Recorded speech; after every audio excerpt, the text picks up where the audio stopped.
Mic check.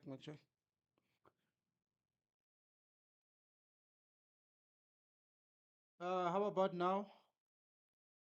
Is there any sound?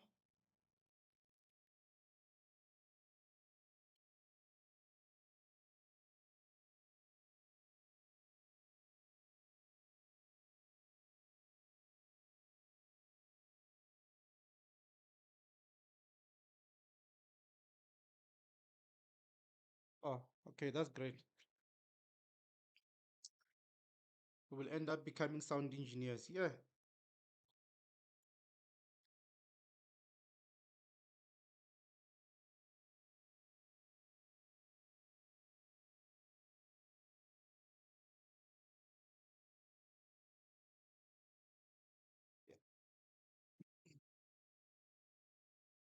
Hmm. Yeah, those on Teams, the sound won't have a problem. The issue will be the ones on YouTube. Um, Bonola, how do you say no? I can't hear you. Well, that's weird. Definitely, or maybe you are reading the text. Try to log out and log in again. Probably it's your connection.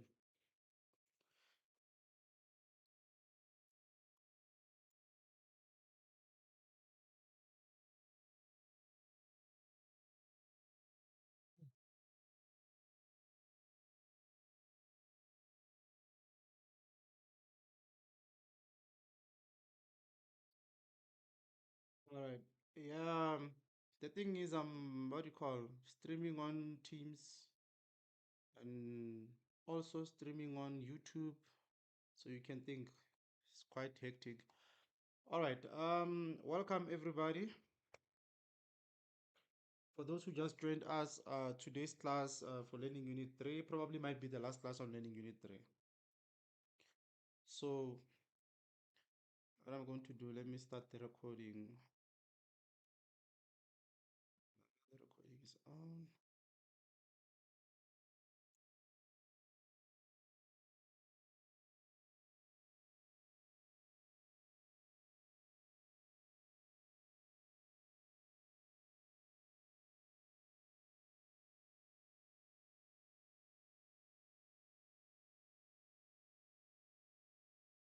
All right. Thumbs up if you can see my screen.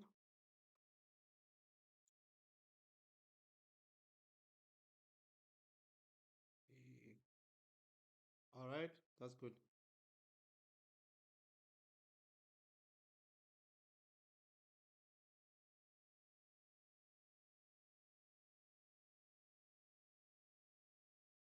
All right.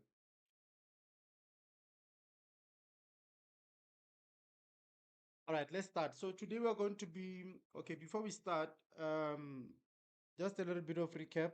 We did Word and Excel, and some of you are still finding R.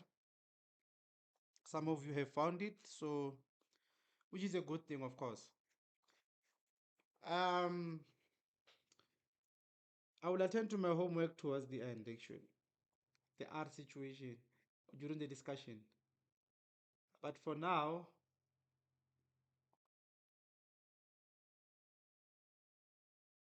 people say we can see the screen. Some say they can't see the screen. Is the screen appearing?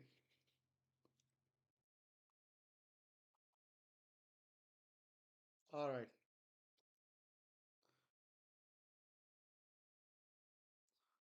Okay.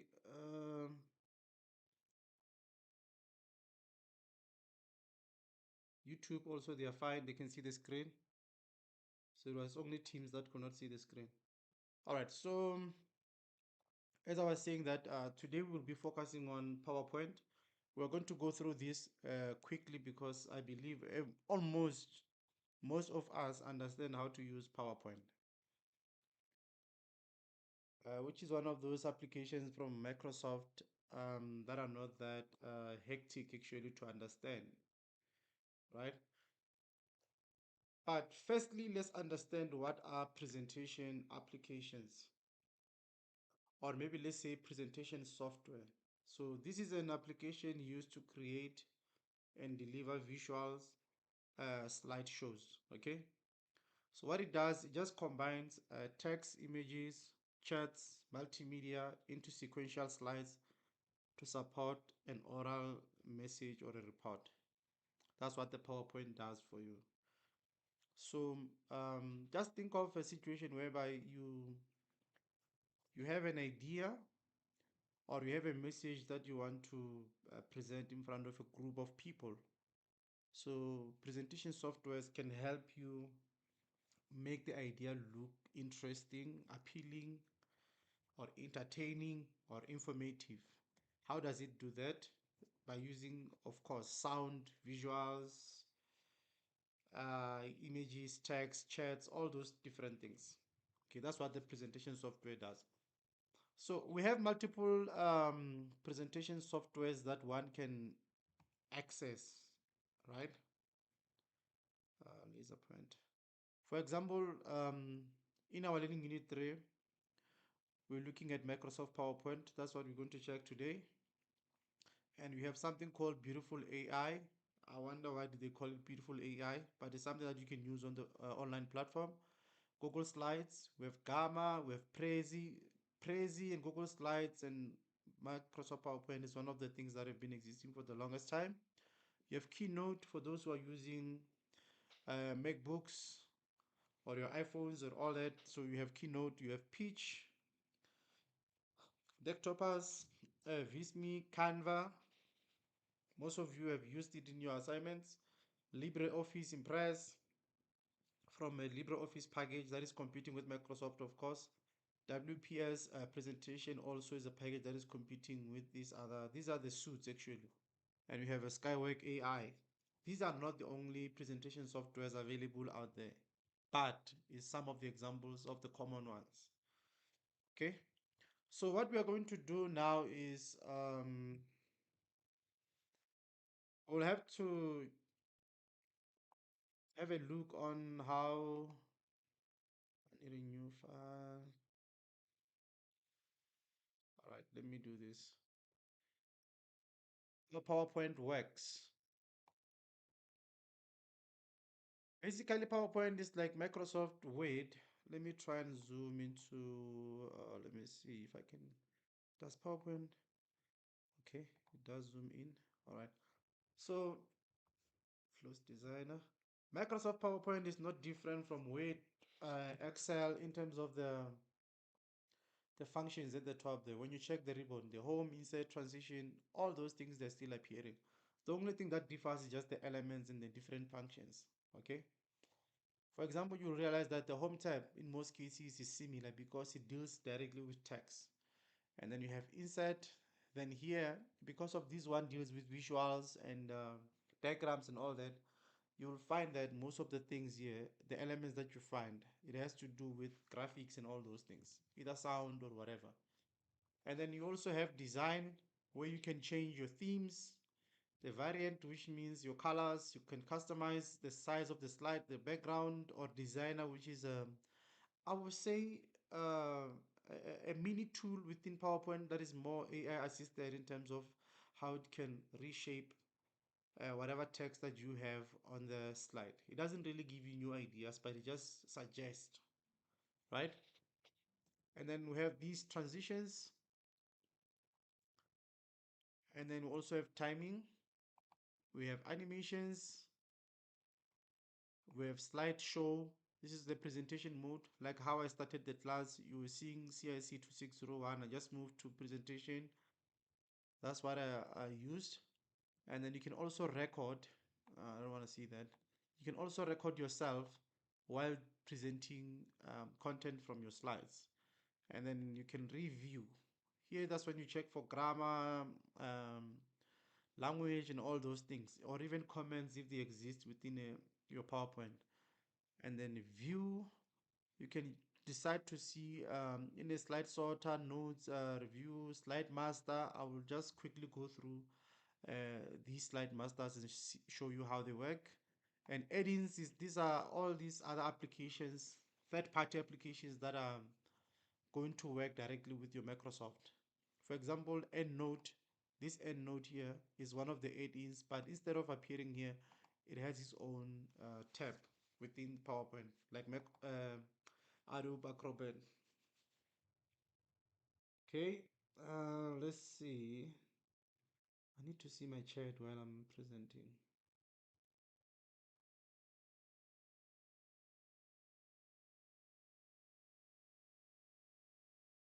You can't hear me. Maybe try to increase your volume on your phone or your laptop.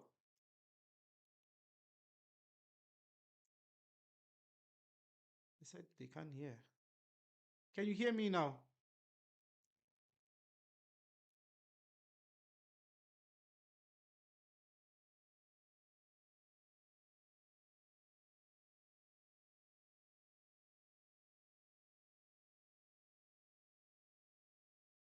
Yeah, but they say they can hear me. Why is it some people hear me, some people don't? Ah, but now, Ntswaki, you are starting now. When you ask me how do I arrive to this PowerPoint, but come on, you need to you see now. Well, you're not there on the class when you do Word document, when you did Excel. All these things, they are package of Microsoft Office. So it means when you talk about PowerPoint, you need to locate your PowerPoint and open it.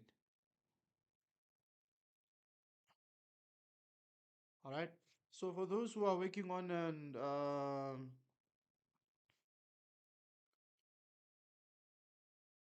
online version, it's going to be Office 365, and you need to log in here, right? Once you log in, you'll get this screen. You go to more. PowerPoint is there, but you can just always go to more apps and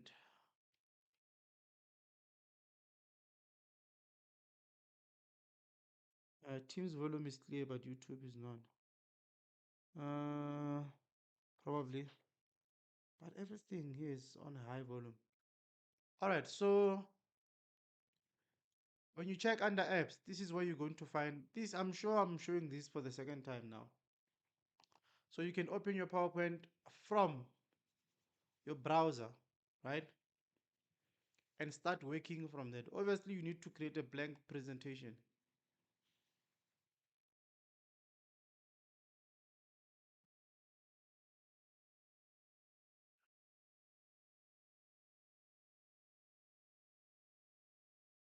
Right? And then there it is. That's how I arrived here. And then you can also open your PowerPoint from your computer, which is this version here.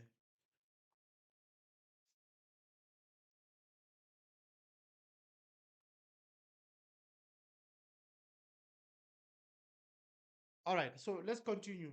So right now, I'm working on a application software from a computer, of course, not the online version. This is the online version, but now I'm working on the one that is directly on my computer. Yes, they are all the same. But remember, Williams, the reason why we're not using um, the desktop in most cases, for some of you, you have access to PowerPoint on your what do you call on your browser than on your laptop. The one on the laptop, I think the license you need to activate it yourself. But this one here still does the same thing. UNISA is paying for this license, so you can use this without any complications. All right. So one more thing, like I just mentioned now to say PowerPoint, it's for you to display or deliver or present a certain idea. It means you need to have information, right? You need to have information about what you want to display and share, right? So for example, under the home tab, we have slides here. So definitely the first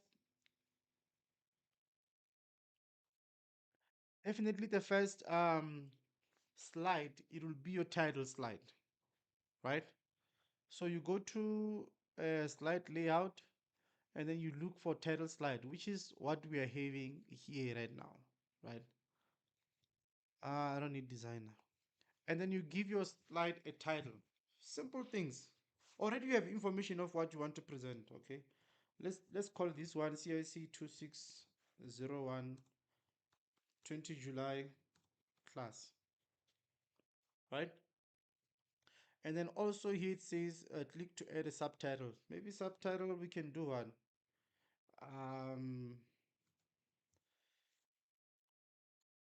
Presented by, okay. So this is my slide that has no themes, nothing. It's just the information that I've put on my PowerPoint, right? And then now I'm just thinking, uh,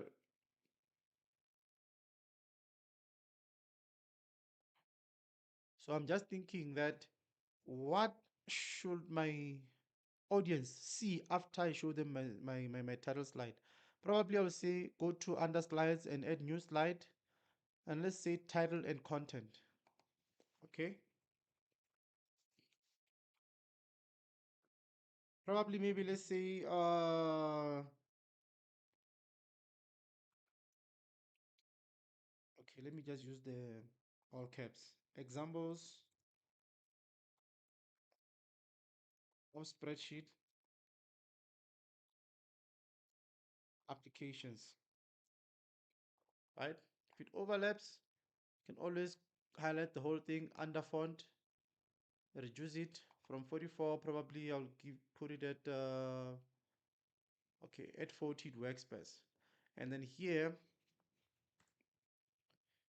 um, maybe I'll call one calc, the other one Excel. Probably the last one, Google Sheets. All right. Now, this is just the basic things that we have done, and then you can see our slide doesn't even look interesting. Um, so now let's move again and add another slide that has a visual on it. Under the home tab again, you check there's different functions there. Under slides, new slide. I click on the drop down arrow, and then I just read here title and content, section header, to content, blank content with caption, picture with caption. Probably let's just use the picture with caption, and I click on it. So PowerPoint, you can see it gives you placeholders where you can start adding things. What is the title of this picture that we are going to have? Maybe let's call this picture Excel. And then the caption, we can call it macro soft Excel application. And then we come here. This is where we're going to insert our picture. If you see here, there's a small icon that says picture. So there's two different ways that you can do this. You can rather click on this icon here, and then it opens your working your a new window pop-up where you can go and select pictures, or you can just select this text box as it is and go to insert here, and you go under pictures, and then you choose which location you want to get your pictures from. If you say this device, it will be the same as like you're clicking from here. And if you say stock images, it will check for something from Microsoft. If you say online sources, for example, online pictures, it will go online and search for those pictures. Okay. But then again, you must be careful when you use online pictures because of the copyright issues. So whenever you're going to use a picture from online, make sure that you um, reference it correctly. Okay. I'm looking for a picture of Excel or something like that. I just thought of something. Yeah, can you see that there's different pictures of Excel?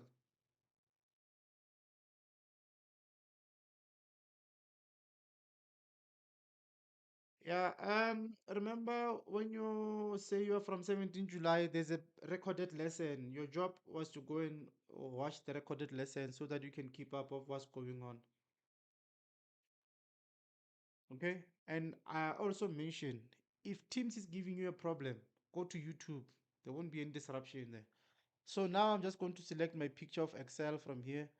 Or what I'll, oh, Microsoft, they are doing nice things. You see now they say Creative Commons only, which is a nice feature that you can use. Once you click on Creative Commons, they are going to show you all the images that are under free license. Okay, so but you must always check what type of license it is, because there's a license whereby under Creative Commons, if I select Creative Commons, there's a license whereby you are able to modify the image. There's a license whereby it guides you not to modify the image but to reuse it however you want to, right? So that's where you find all these things from Creative Commons. Let me just insert this, downloading the picture. There's the picture of the Excel. I don't want the designer. Why does designer always pop up every time when you put in something? So up to so far, we have three different slides that we have inserted. The title slide, the slide that has a title and content, and the slide that has a picture with the caption and the picture on the side, right? All right, so we haven't done anything amazing with PowerPoint. It's just a matter of putting our slide. Let's just say our presentation is just going to be three slides like this, and it looks empty, right? I'm just going to put it into presentation mode. I hope it doesn't switch screens, and so that we can see how it looks like. If I go to slideshow and I say play from beginning, can you see how it looks like? It's just a white, nothing interesting, no color, just a black and white slide. If I scroll, examples of spreadsheet applications, Calc, Excel, Google Sheet, and I move Excel, Microsoft, Excel application, nothing happens, right? It's just a blank. So from here, what you can do. So I hope somebody said PowerPoint is plain and boring. I use Canva. That's why I say there's multiple softwares that you can use. So from here, the way it looks like, you need to put your information first onto your different slides. Once all your information, no, there's no plagiarism using features within PowerPoint. Once you have all your information done, that's when you can move to things like design, animation, and so forth. Only when you are done with your presentation from point A up to Z. You see now, let's say this is me, I'm done with my PowerPoint presentation. I'm finished. Like I don't want to add anything. Maybe I might add something there and there. That's only when the design features come in. So with the design features, you can go and have Microsoft preset themes that are within Microsoft itself there, and you choose a theme that you like based on your presentation. Okay. So for example, maybe let's say I use this theme. Let me take, yeah, this one. I select this theme. So what happens is that the theme goes and apply the whole document, right? And then how do you preview how each slide looks like on the with the theme? You go to home, under new slide. When you open the, can you see it gives you an idea of how each slide will look like whenever you are using this theme? Can you see that? Now let's change the theme again and put it to this one. And then let's go to home, new slides, and preview. Can you see how it shows you how each slide that you're going to use will look like under the certain theme? Very important, right? So let's just stick with this one, but I don't like this purple. It's a little bit disturbing to my eyes. Even this one. All right, let me just stick to this one. All right, designer close. So that's how simple it is. But now you see where the problem lies now.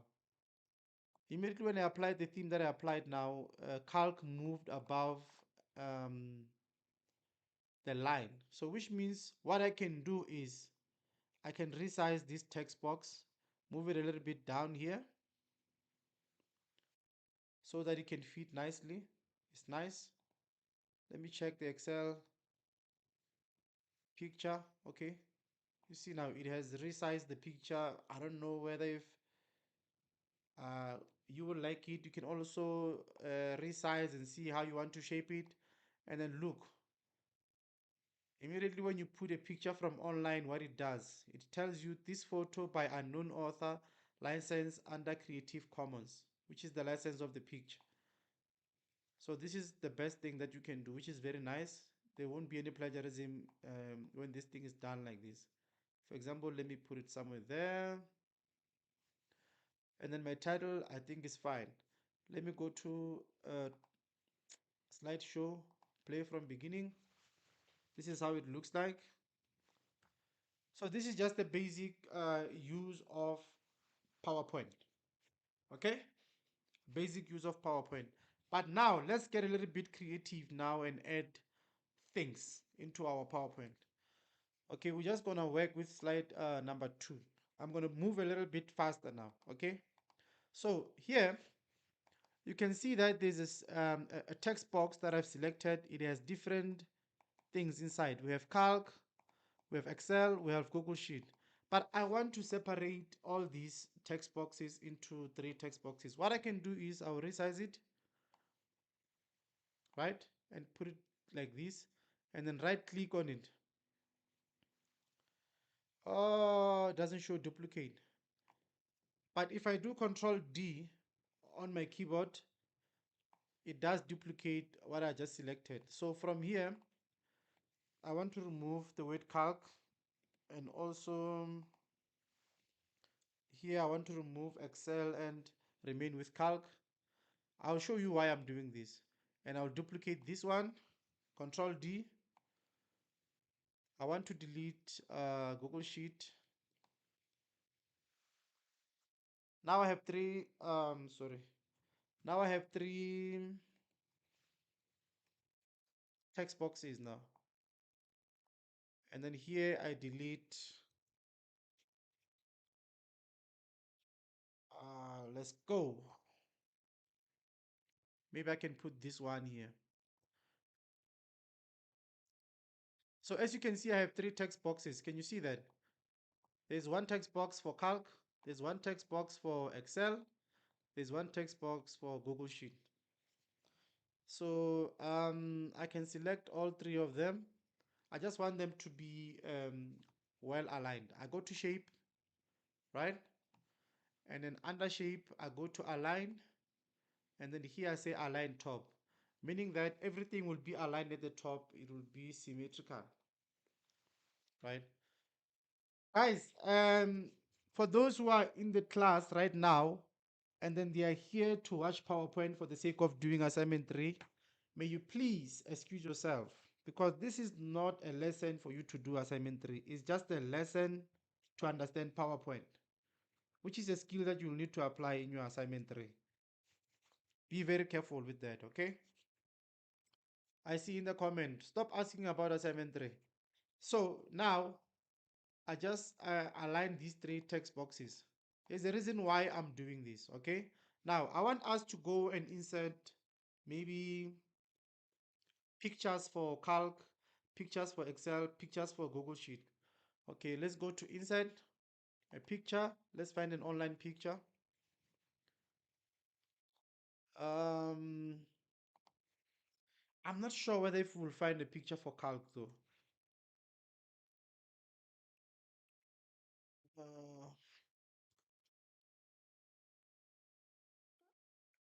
oh, there it is. There it is. There it is.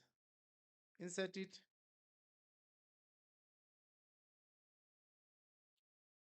I did zoom my screen to 106. Oh no, 125. I will try and zoom it again, but it's going to be too much. Some of the things we can't see. Like right now, you see, I can't even see this. Okay, this is calc. I'll put it there. Let's insert another picture for Excel.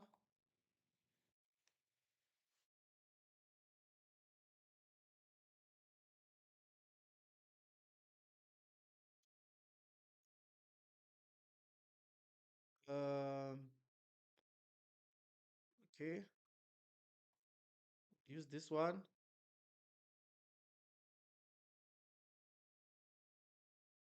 and then we'll put it there. Now, lastly, let's insert another picture for Google Sheet. Go to insert pictures, this device. PowerPoint is one of the most simplest, no, online picture. Remember, you cannot insert online pictures if you do not have internet. You need to have internet on your system. But I'm assuming most of you will be working on the browser version, so which means you'll be on online. Google Sheet. Okay. Let's check this one.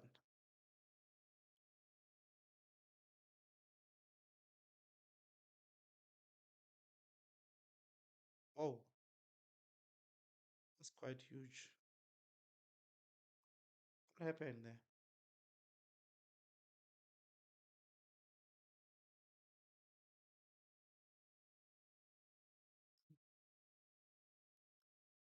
Are there so many diagrams now?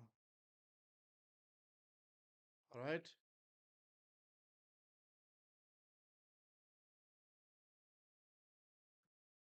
Uh, I'm just trying to resize because I'm working on a larger screen. I can't even see some of the things that I'm putting here based on zoomed version for so that for you to see. All right, can you see what I did now?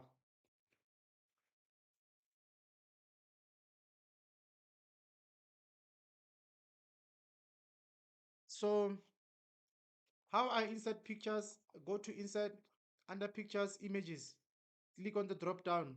When you click on this device, is the pictures within your phone or your laptop. And then when you click on stock images, these are images from Microsoft. If you click online pictures, PowerPoint will use what we call Bing. Remember Microsoft, their search engine is called Bing.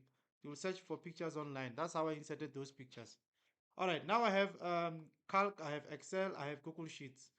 If I go to slideshow from beginning, you can see this. All these things are appearing at the same time, and all these things, and then end of the slide. So now let's apply nice features to this slide. Now we are going to use before you go to animation, we're going to use transitions. Okay, and then after using the same slide here, after using transitions, we will move and use animations. After using animations, and then we'll be closing down PowerPoint. Okay, so now let's check. So with transitions, I just that now your mics are, it was going to be nice if I would ask you a question. The problem is if I allow your mics, now we'll hear people talking about things now. So with transitions, what it does is how the behavior of the content or the behavior of your slides. Even though it's not limited to that, it does also work on your, what do you call, your pictures within the slide. But mostly is the behavior of your slides when we move. You know, where you have a, for example, when you present in a presentation mode, like right now, if I click next, this slide will appear as if like it's a bird flying or a paper, all those type of things, right? So now let's try and insert few. Let's use the curtain. Can you see what happens to the actual slide when I click on curtain? Now I'm on this slide. If I do a flash, uh, whoa, I don't want things that will make, um, anyways, by the way, when you do your transitions, please be mindful of your colors. Some of us have epilepsy and all those things, so that is why I just moved away from this thing of flash. We don't want colors transitions that will give flashy colors and all those things, and then people might end up being hurt.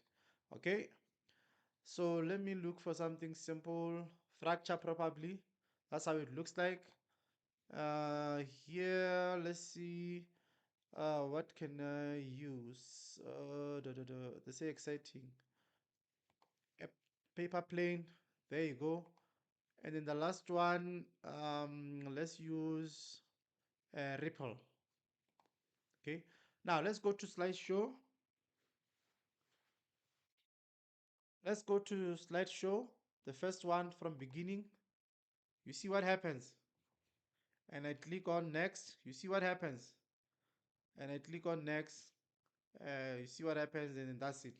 So those are your transitions, your slides behavior, how it moves. You must be very careful on how you use it by the nature of the presentation. You can't just apply these nice things that time you are pitching for a professional PowerPoint presentation. People in that sector, they don't have time for such what do you call nice paper plane, or no. They just need simple smooth transition. So the nature of the presentation determines what type of transitions you're going to use, right? Be careful when you use them. And again, look at this one. Where is that? The flash one. Again, you must be cautious of your crowd. Again, you can't just put flash and then it's flashing with certain colors. Like again, I mentioned there's people with epilepsy. So every time when you make presentation, you must be very careful of so many things. Your fonts, certain people can't read certain colors. So be mindful of that. There are guidelines on how to move around that. Now let's quickly go to animation, right? So animation, mostly it will affect your text boxes here, or your text within what do you call, within the slide. Okay, so now I have an idea and I want to apply it on PowerPoint. I want every time I click the arrow or the left click on my mouse, for calc to appear with this picture, and also Excel to appear after with this picture, and Google Sheet and also with this picture.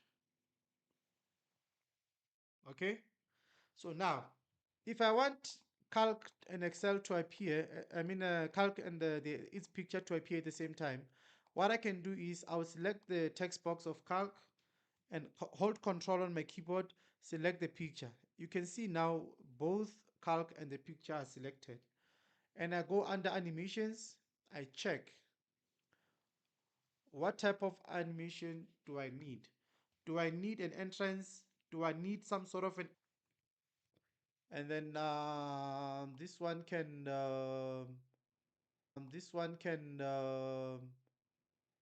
let's see, what is this, grow and 10. Okay, now let's do a preview. Okay, now let's do a preview. Let's do a preview slideshow from beginning. Okay, this is our PowerPoint starting. I click the right arrow. It says examples of spreadsheets. Have you noticed that all those things that I've put the thing on, they don't move, they don't show, or they don't appear. They're only waiting for me to click something for them to appear. I'm clicking now, calc appears. That means it's me talking to my presentation. If I'm presenting something, immediately if I talk about another example of presenting something, immediately if I talk about another example of a spreadsheet is calc, I explain what calc means, what, I'm done. And then now Excel appears. I talk to Excel. And lastly, Google Sheet appears. I talk to Google Sheet.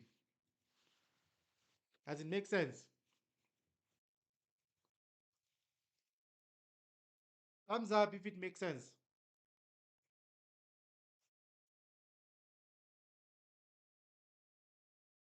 All right. And here's the thing. This thing, I'm only doing it after when I'm done with my setting up my PowerPoint. You can see all these things is just to modify my presentation to look nice, right?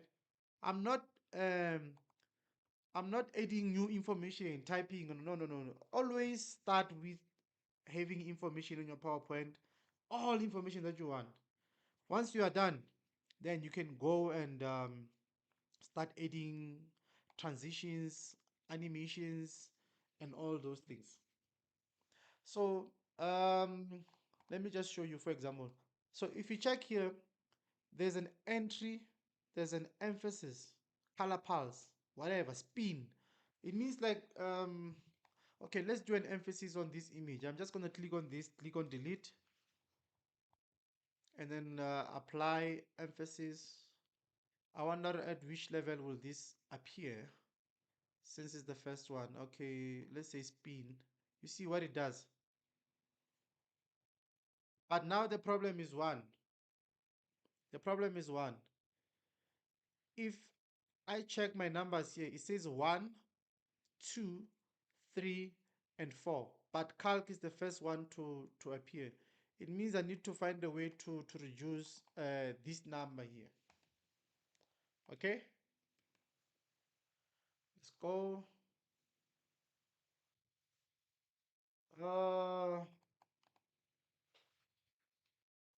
All right, now let's go to advanced animation and trigger and whatever that is on the top right corner.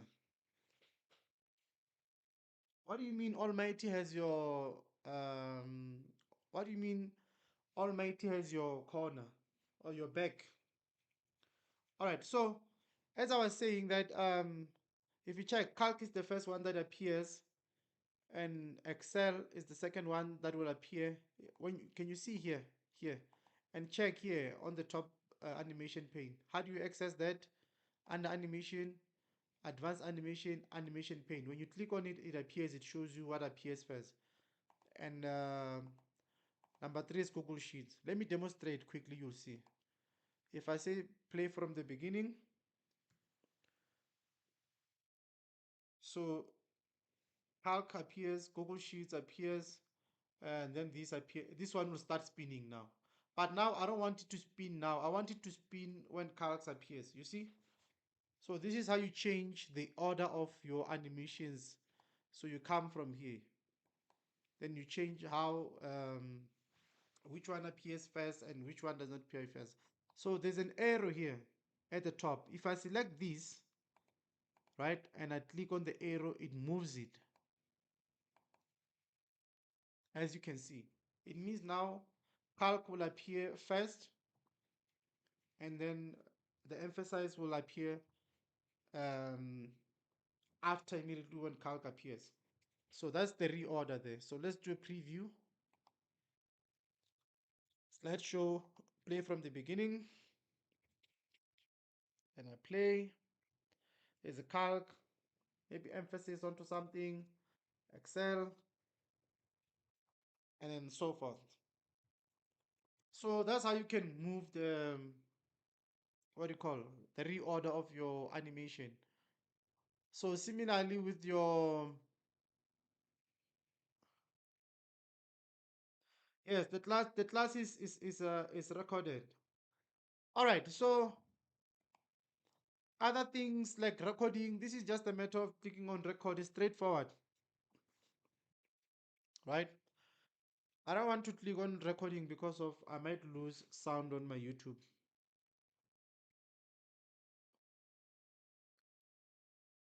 Um, what do they say? I sound a bit far on YouTube.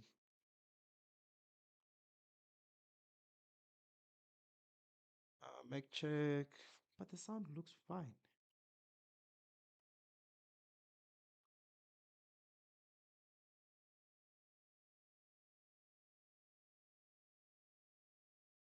Okay, somebody said they can hear.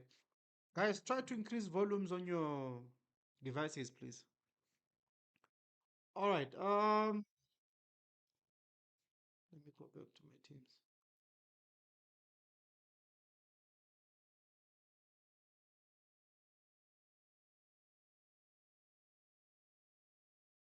All right. So, okay, what other option? Oh, I said I'm going to show you these. Yeah, this the slide master. Okay.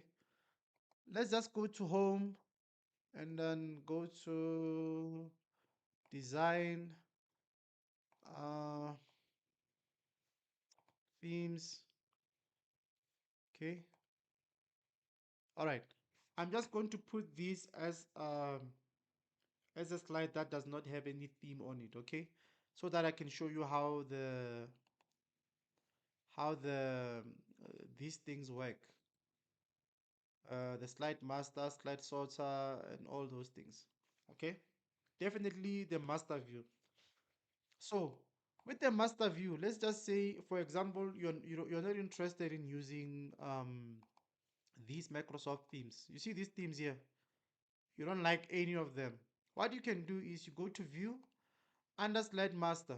Just click on slide master, and then this is what's going to appear,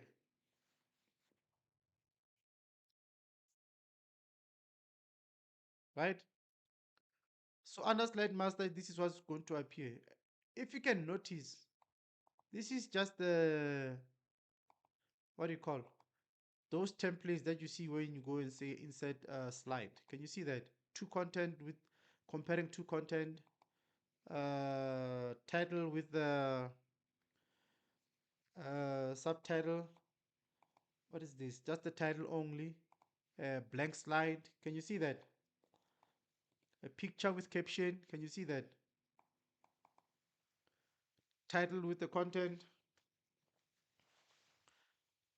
So yeah. So what happens is, let's just say I have my own colors or theme that I want to design and put in PowerPoint. Okay. So what you can do, let's try and modify this page here, the top page. Um, let's just say insert for an example, because since we don't have elements, go to shapes. Let's take this shape and then insert it somewhere here. And then shape fill, change the color to this green. Shape outline, no color. And then now I'm waiting for somebody to say what you are doing right now. Is it going to be in assignment 3? I'm going to drive and find you at home, and I'll choke you there. This is just to teach you how to do PowerPoint, right? And I put it somewhere there. Can you notice? Can you notice what happens when you see, this is just a shape. I put it somewhere down there. Can you notice what happens to other slides when I move on them? Can you notice the green color is there? So whatever that I modify on the top there is also well, it's also affecting all those slides. It's like me creating my own theme. Now I can take the same thing, Control D, duplicate it. What happened now?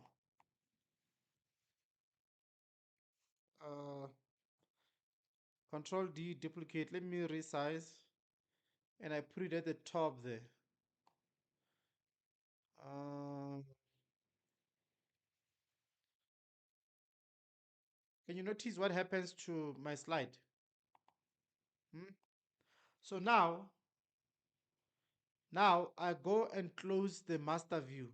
I just want to check how it looks like. Can you see how it's being applied to my, let me do a preview.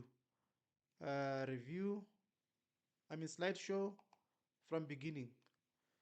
Can you see how those two shapes that I've inserted have affected my slideshow? This is my theme that I've created, right?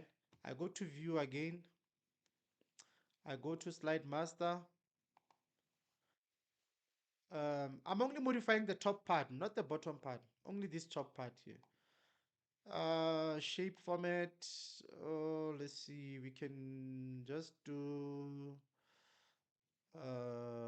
shape fill, gradient color, maybe this and this one as well. Shape fill, gradient color, something not too, just like that. And then I can also go to insert shapes again. Let's see, what type of shape can I take? Maybe let's take this one. If I take this and I make duplicate, maybe let's say three of them. I turn this one facing that way. I put it here. I turn this one facing that way. I also put it there. I'm just doing things quickly, just overthinking about colors that I put this one, I give this one this color, and I select all three of them. I right click. Let me say, let me just click on them and I go to shape format. Under arrange, I group them to make it one.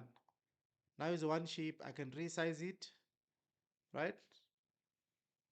Probably this way. Maybe I turn it upside down. I'm just trying to make my own PowerPoint theme, right? This is just me sitting at home, drinking coffee and enjoying, enjoying life, just being creative,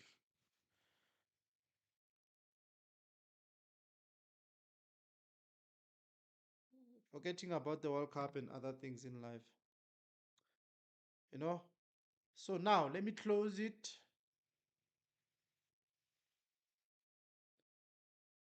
Uh, where are we? Okay, let me close my slide master and go to my from beginning. So can you see all those shapes are appearing there? They are part of my theme. All right. So that's how you can design your own theme using Slide Master.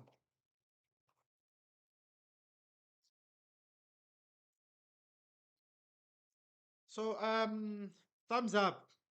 Doesn't PowerPoint is easy, right?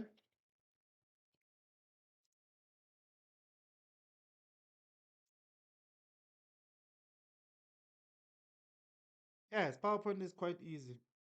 Let me check on YouTube. All right.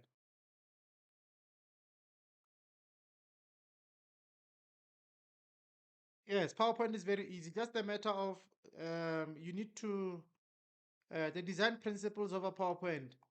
For example, I cannot have a heading like this and then make my font like this. Can you see that? Now that's wrong. You know, like who's going to, what is this? Who's going to see this when you're presenting it? CIC 20 July, everything is so small. So there are some of those design principles that one needs to follow. Okay, like the font, the size of the font for your titles, your subtitles, all those things. Very important. Okay, now I want us to move from PowerPoint and now touch base on access quickly before, because remember the class ended half past. Touch base on access, then we'll have a question for both applications, then we close it. Okay, so what I'm going to do is I'm going to stop the recording now for PowerPoint. Yes, PowerPoint is super easy. So I'm going to stop the recording now for PowerPoint and then start the recording for Access, okay?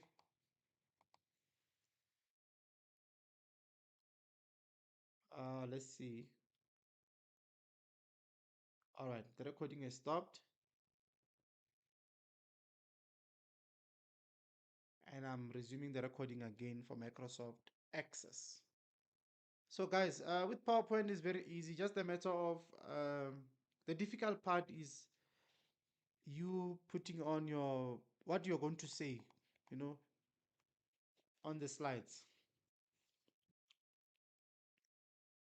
I'm not going to save this. All right. Like I just mentioned, that Microsoft Access is not something that you can find on your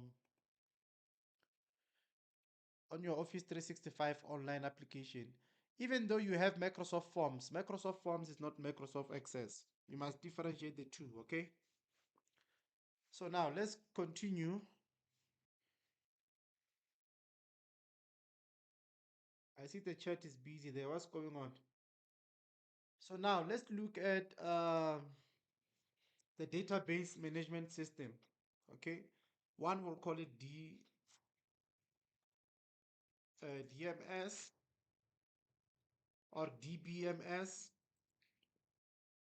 depending on how you find it. So the database management system, DBMS, right? I hope screenshot this, put it in your head. Part of your assignment 3, you'll do research on this, right? It's a software used to create, store or organize, retrieve and manage data efficiently. Okay? Software used to do what? You create, you store, you organize, you retrieve, and you also manage what? Data efficiently.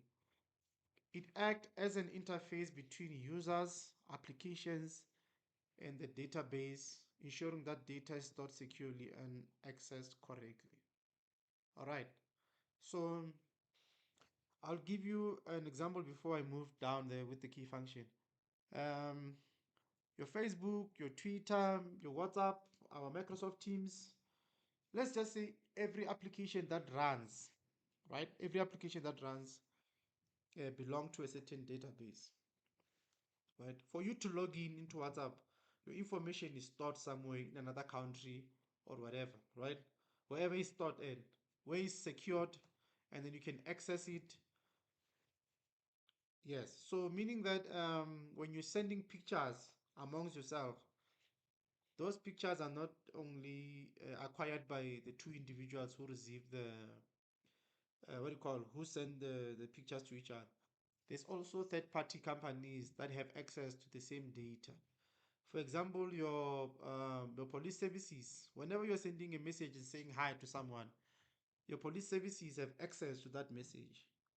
And the person that the platform belongs to, let's say is WhatsApp, also have access to that. Other third parties also have access to that message that you have sent.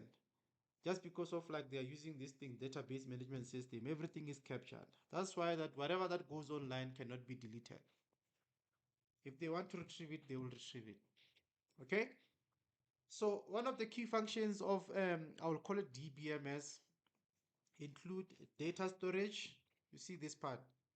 It doesn't mean when you delete it from your phone on the database it's deleted. No. Data manipulation, right? Security management, backup, recovery, and concurrent access control. So the common examples of database management software, we have my SQL, we have Oracle, this one that you guys know, I think you know Java. We have also Microsoft SQL Server. For example, as at UNISA, as I'm teaching you right now, my operating system is running on a certain SQL server. If there's issues with the computer, they can assist me on a network. And we also have Postgres SQL. All these things are different types of DBMS. Just the matter of the company, right? So you'll realize also that organizations use DBMS to maintain data integrity, reduce redundancy, and support effective decision making through reliable data management. Okay, which organizations are one of those? Your school, of course. Um, in your chat there, YouTube and Teams. What what database management is currently being used at your at schools right now that you know of? Mention an example quickly on the chat. Those who are always asking about assignment 3, quickly help us.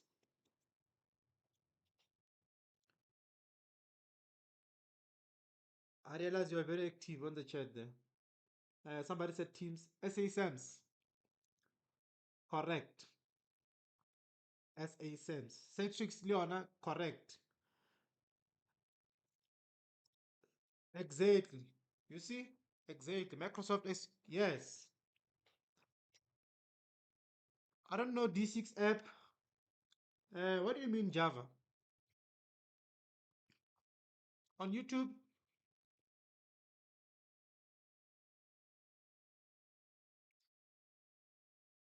Yes, you get the idea. That's correct.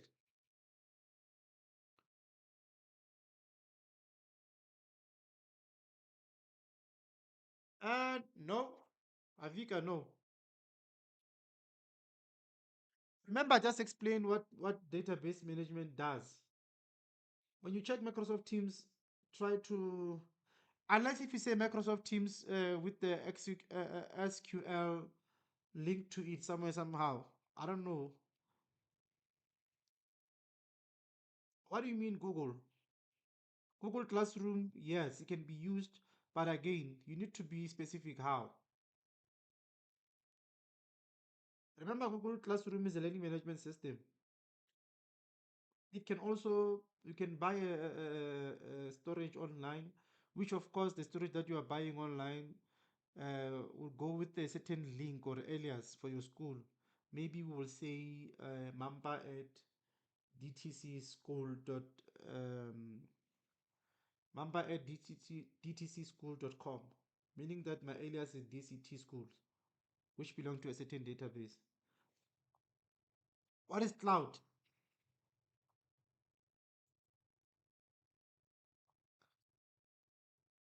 There are so many, ne?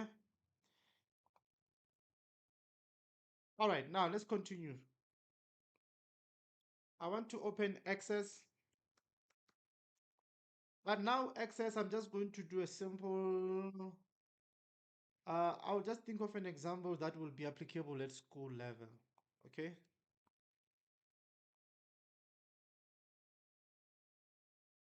So for you to have access to, yo, this sounds so wrong. For you to have access to Access, sounds so wrong.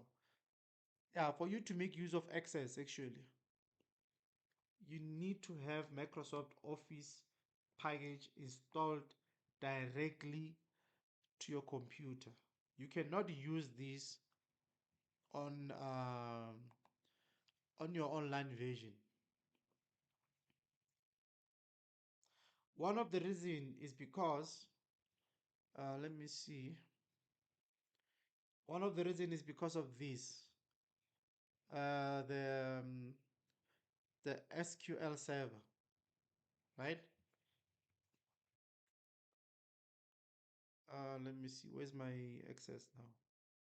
So whenever you create a blank database, it must, this one here, you see when it says new blank database, this thing is going to create a database within your computer's memory in your hard drive as a place to store things. But here, if we were to have this here online, it means if you create an access on online version, that means Microsoft need to have a server somewhere ready for you to create that, which is going to be very expensive to maintain because it's on the cloud, of course, right? So you need to have these on your computer. So I click on blank database, file name, database 6, let's call it CIC2601,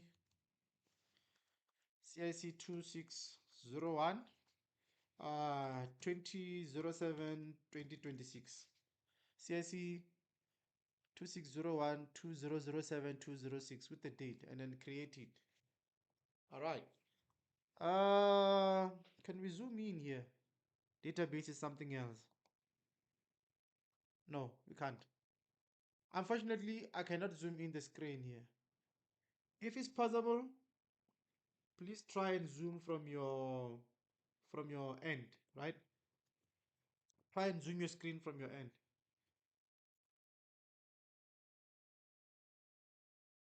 Somebody said a database showed me flames in final exam. I believe we were doing CAT. Yes. So mostly in our activities, because of issue of access, we will never ask you to come and create a database, right? But we will just demonstrate to you. It becomes blurry when I zoomed. Oh, I see. All right. Yes, guys. So whenever you use applications, right, you need to understand uh, the limits of an application, the things that application rejects when you input them, and also why am I using that application? Simple as that. Then everything will make sense. Let's just dive into this. So here, when you open Access, firstly it will start showing you that it has, let me try to move it a little bit there. Yeah, unfortunately I cannot zoom this. Let me see. No, I cannot. There's nothing that allows me to zoom anywhere.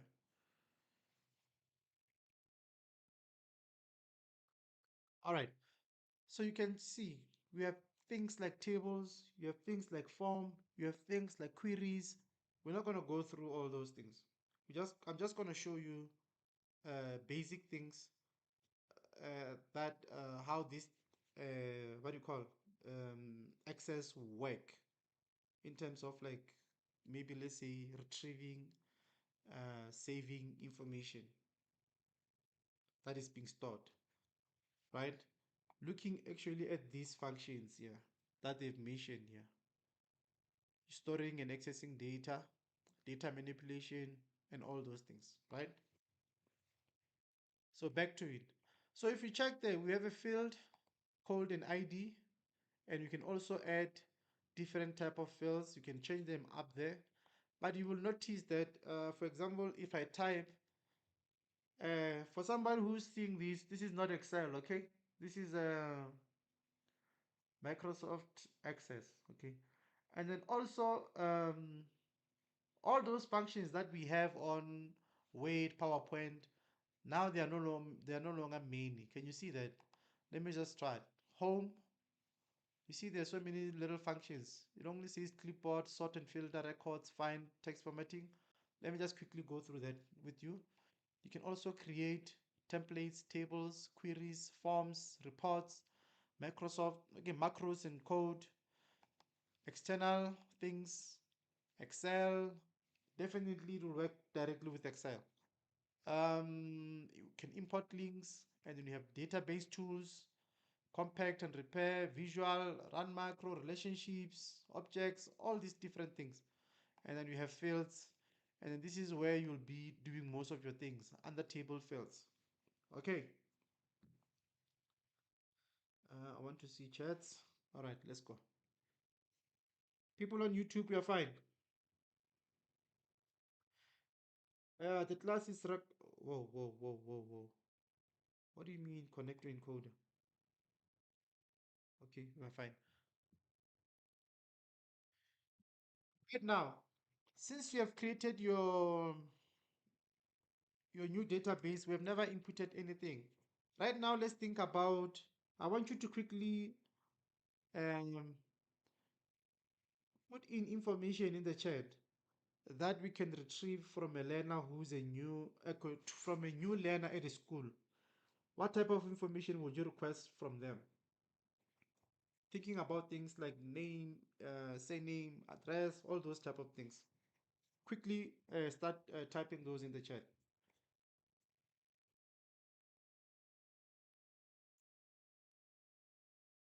And now you're asking, what is Microsoft Access used for? I just made a presentation about database management system.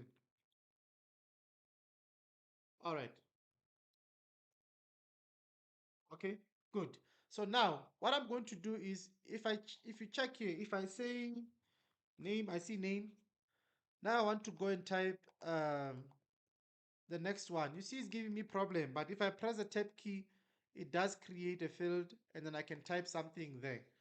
But now this is tiring. It's not easy like Excel. So what I need to do is I go to a view right here, still under tables and field, under the views, and I click on design view.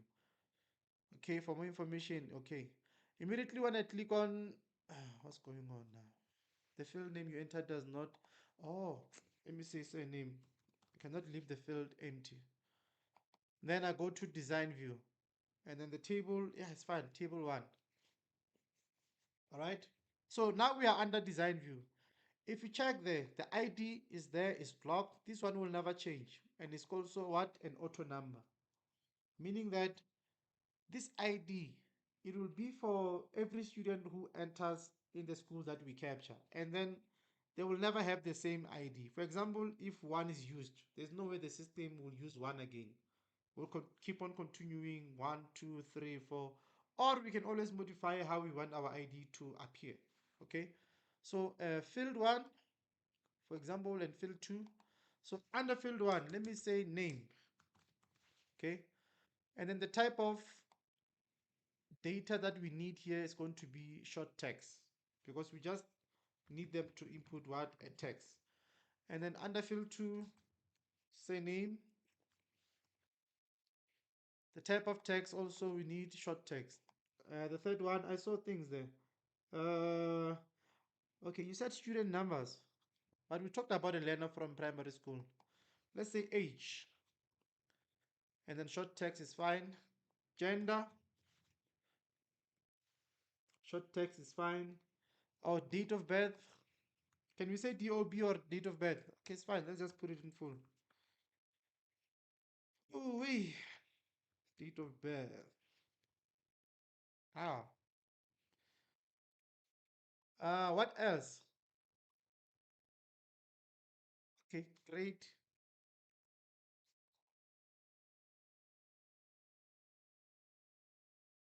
Okay, home language.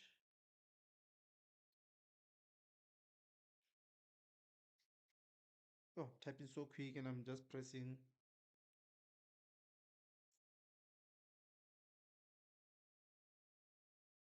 Uh, Somebody said address.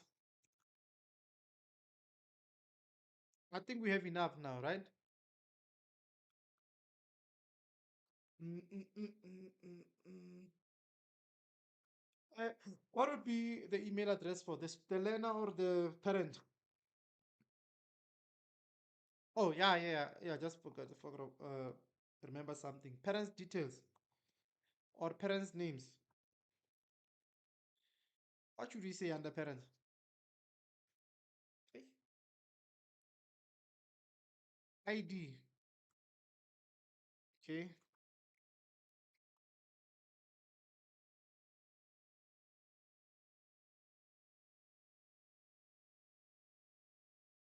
Medical information. Yo, that's going to take us long. Medical information will require so many things, right? Um,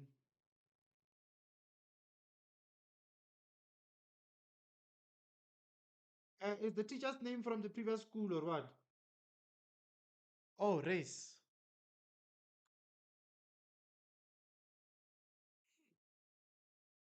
Admission number. Okay, admission number will be the last one. All right. Now let's do the data types. Let's check our data types quickly. A name can be a short text is fine, right? We are cool with that. And then age, say name short text. Age should be a number. Age should be a number. Gender. Okay, with gender, let's do lookup wizard. So what lookup wizard does is it will we are going to put information for them to choose, right? I will type in the values that I want. Column one, we can say male, female. I'm just mentioning the ones that are common in our society. Is it binary? Uh, Probably let's just say other. And then we say finish, right? And then date of birth, it is going to be, let's see if we have a field for that. Short text, date and time. Oh, date or time, yeah, it's fine. Grade, let's just say maybe it's a primary school, right? We can also do a lookup wizard, right? At Musenkosi, you need to hit that on Google very quick. Now let's go to grade R1 So we have one, the end at six. 1, 2, 3, 4, 5, 6. Oh, grade 7. 7.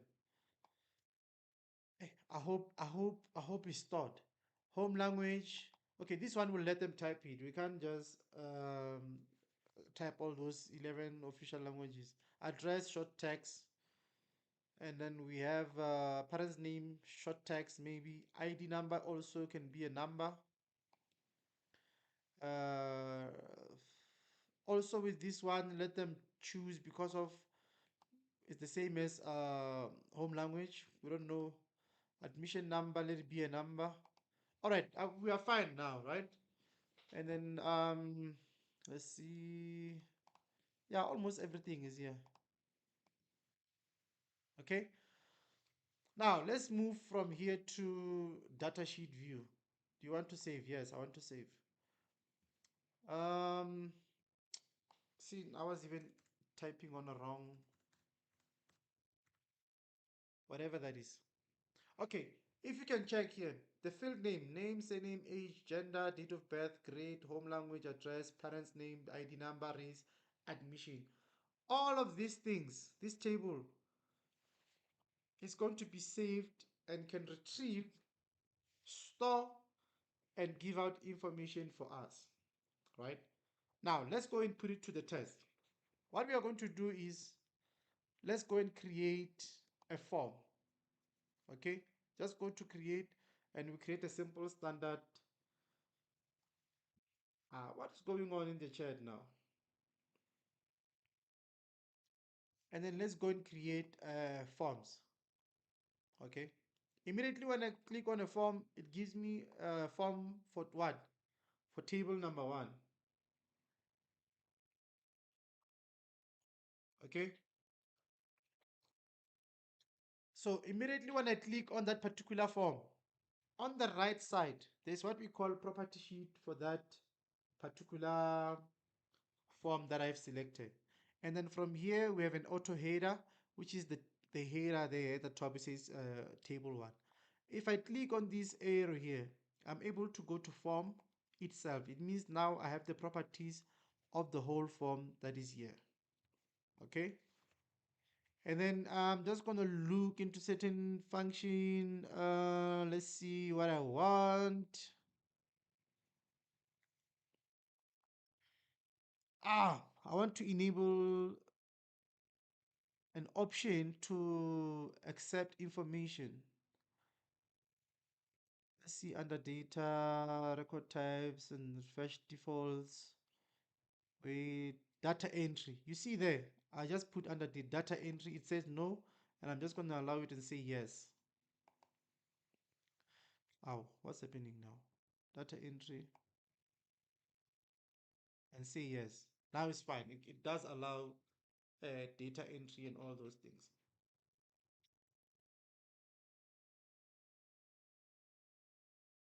All right.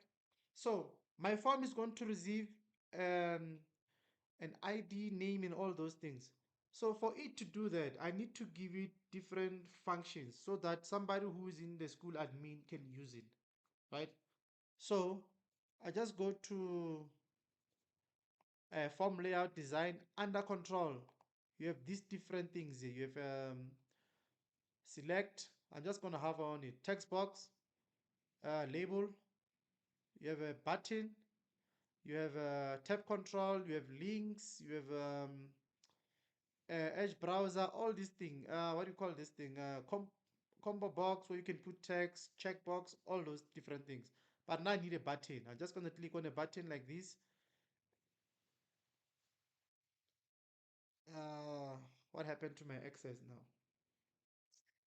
What happened to my access? My access just vanished.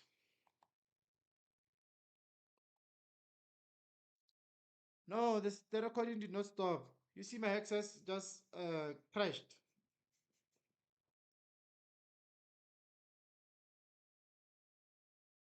It's because people are asking questions about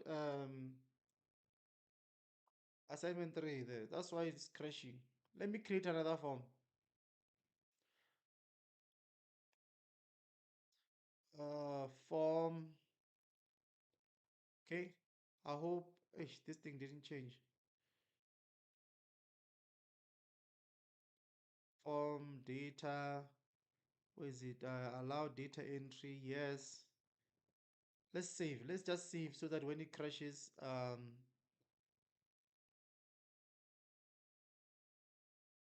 all right, there we go. I'm going to add a button. Remember, this one will never ask you to do it, but for the educational purposes, remember you're going to schools. It's something that you can have a skill of. All right, I just no no no no no no no.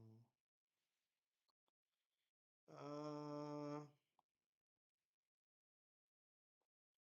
wait.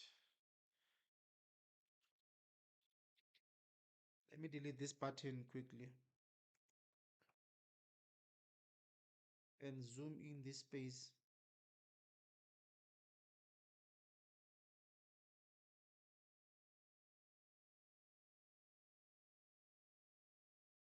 Yeah, I'm seeing white light, guys.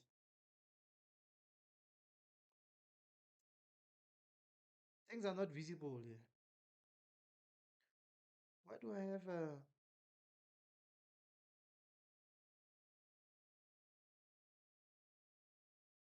Okay. Now, just going to click on the button and see if it does appear. Look where it's staying. All right, it's fine. There will be a command button for whatever button that I just added. Record operations. So I need something that will add a new record. Next, go pencil edit, click next, command 55, add new. I'll just call it add new and then click on finish. This thing is not appearing.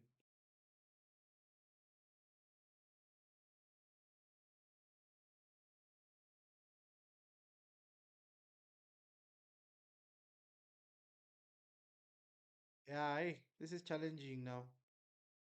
All right, at least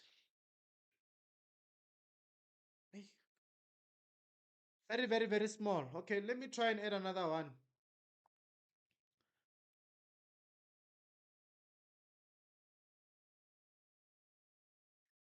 Record operations.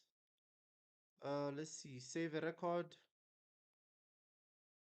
Save a record.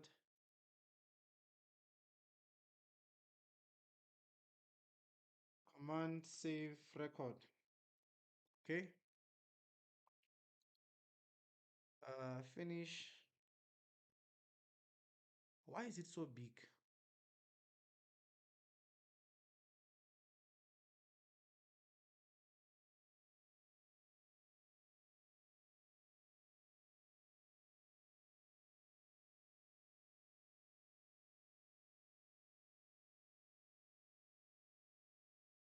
It's fine. Another one. Let's say delete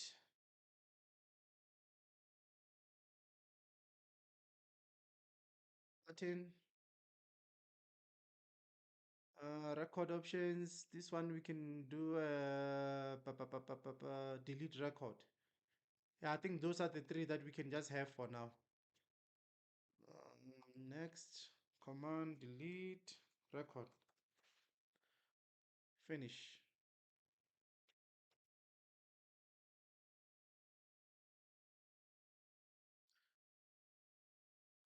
Guys, what type of help do you need about assignment 3? Assignment 3 is just straightforward.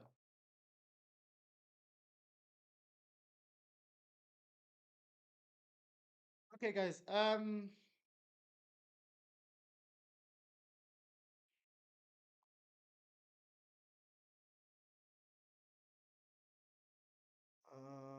Properties. I want to change this thing from... All right, I know it's fine. Okay, let's just put it to the test, okay? Now we have a table here that is empty. I want us to, somebody just to at least fill this form for me. by just looking at the name. What type, what name of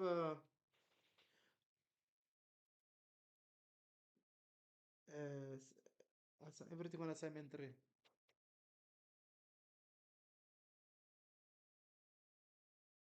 Okay, let me save this and go back to normal view. Okay, let's see. Okay, let's think of someone. Name. Just want to pick somebody in the chat quickly. Okay, Mokotedi. I don't know B's for what, but say name I see it there.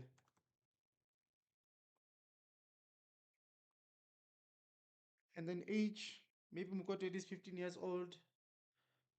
Gender, we can just say other since we don't know. Date of birth, you can choose the date.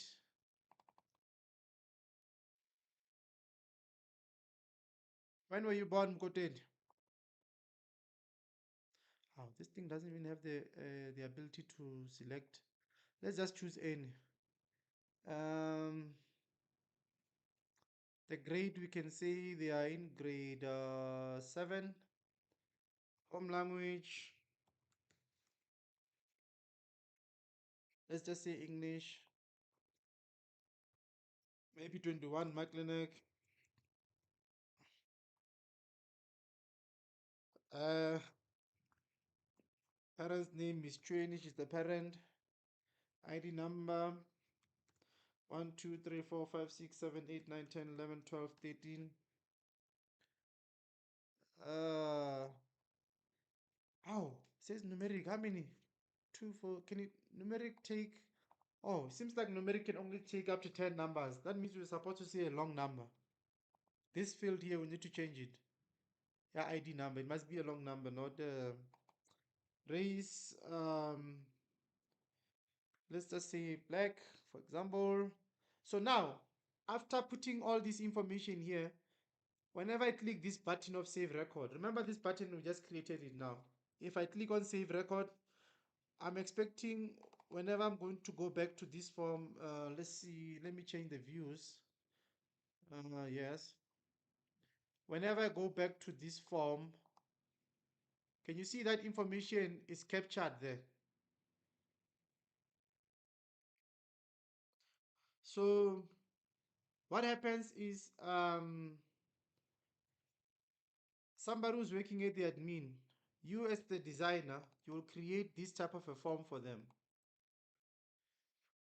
right? And then if I click on new record, you see what it does. It clears the form. We can save another student. Maybe another student, we can call the student, let's see, Khadebe, B Khadebe. Maybe Bunolo, say name. I'm just calling people from the chat.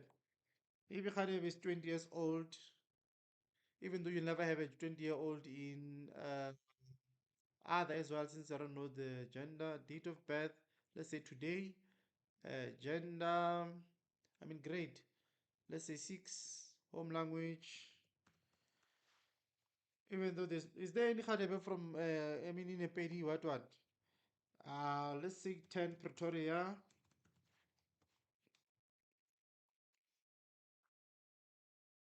all right, parents name, uh, CC is the parent now, ID number, supposed to be an extended number, but now since it's 10, race, let's say black, and we save record.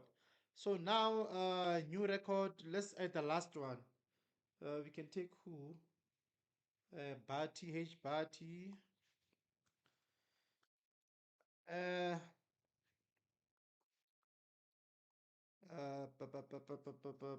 Age 9 years old. Gender as well. We don't. We don't know date of birth. Yesterday or whatever. There is grade R. Home language. Zulu. Address. 12. Parent's name. ID number also 10 digits, I think. Oh no. Let's just say, for example, right? And we save. So all those things I entered them on the form, right? But on the within the database itself, they will be updating. Can you see all the records are stored here? So all this information they're happening maybe on an SSASMs, and then they're being stored within this database that we have that belongs to Microsoft. So we can go back to our form and then create another button. For example, go to design view, and then we do a button. I don't know where we're going to place it since this thing is showing us flames. And then we say record operation, delete, no, undo, form operations. I need something that can search, open report, review, no. Find record. Let's say find record, find text, find record, and then command find record, and we say finish. Okay, now let's check here.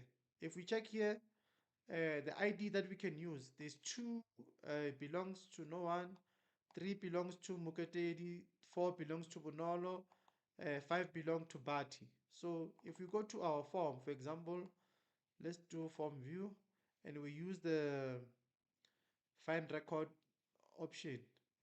Um, let's see. Let me see here. I put ID. Okay, wait. Let's check.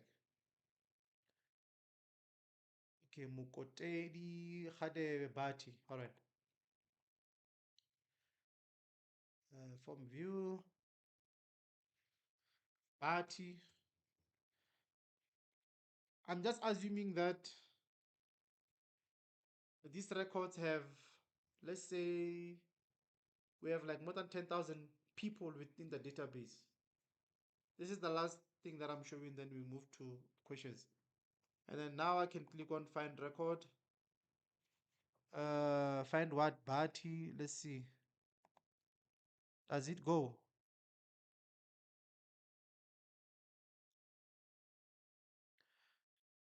No. That's not how it's supposed to go. Form. Let's see. How is my button behaving? Ah. Hey. Form design view. Properties. Form. No, not form. Button properties. Why are you doing form?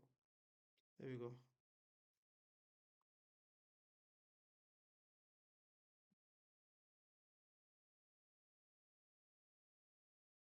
Guys, I don't kid like when I say these things are too small. Like my eyes are painful. But why is it that Microsoft haven't made this thing to be one can zoom in on all that? This thing is too small.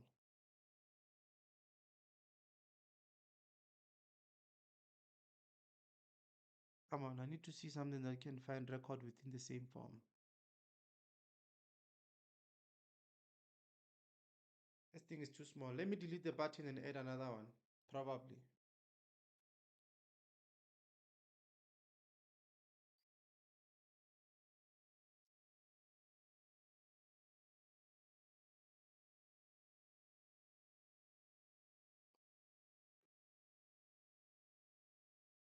Is Miss Cheney still on the chat? I stopped looking at the chat for a while now. Okay. View, form view, let's see.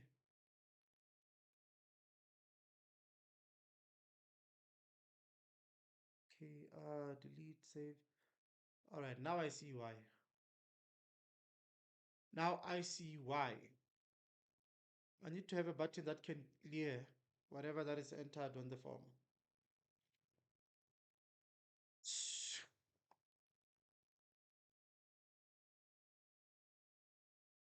Let's see. Open form, blah blah, print, refresh form data.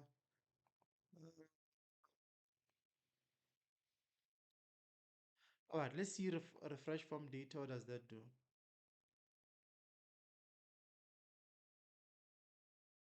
When you say very present, what do you mean by that?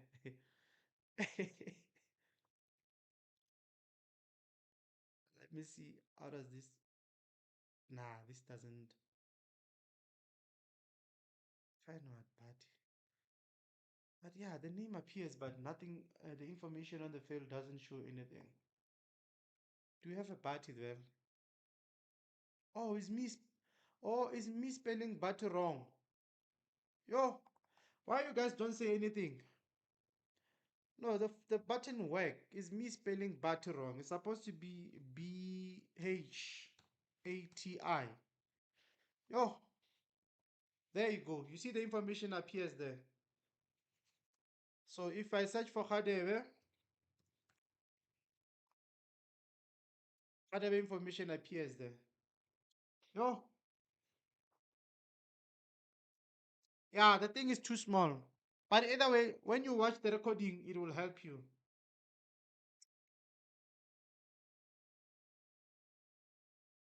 No, I was spelling Bati wrong. Even Bati don't even say in the chat. But you are sitting there, you don't say anything. Ah, this is tough. Yeah, guys, that's how Microsoft Access work. But there will never be an assignment whereby you will have to do this because of the issue of access. But definitely, this is you still have things like you can create queries. You're right. You can forms and all those type of things. But you get the idea of how SASMs works. So whatever that you are inputting within SASMs, this is the idea of the design. But obviously the design will be much nicer than what you see here. All right, now let's do Q&A. So again, I'm going to stop the recording for our database, and then there will be another recording for Q&A. All right, those on YouTube,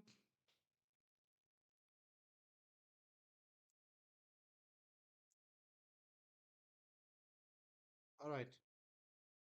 Yes, access is something that is you really need to focus there. Sit down, watch more videos, and then you shall be fine. So the process is still the same. If you have a question, we start with the PowerPoint. You put your hand up, you ask your question, and then I will allow your mic, then we move. Let me start the recording for Q&A. The platform is open for Q&A for PowerPoint.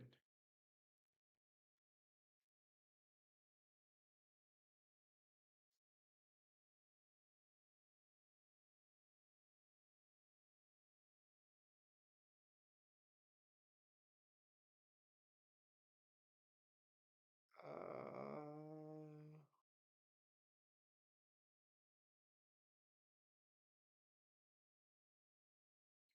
Epolelo, your mic is active. You may speak.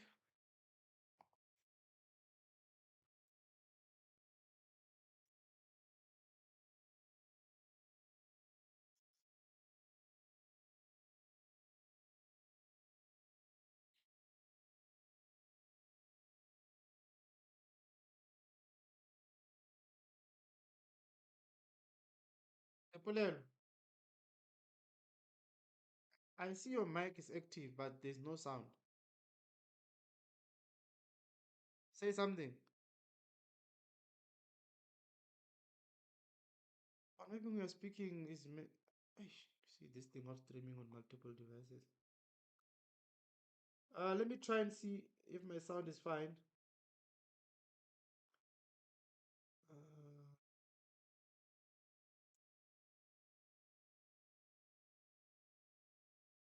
yeah, I think my sound is fine. Miss Train, can you unmute and speak? I'm not sure whether if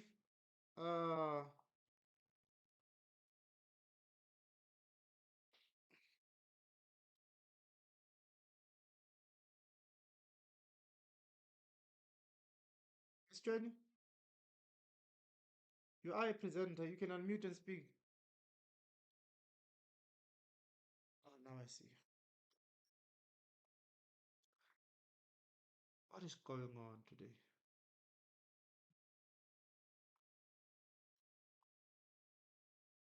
Dipolelo is. Say something again.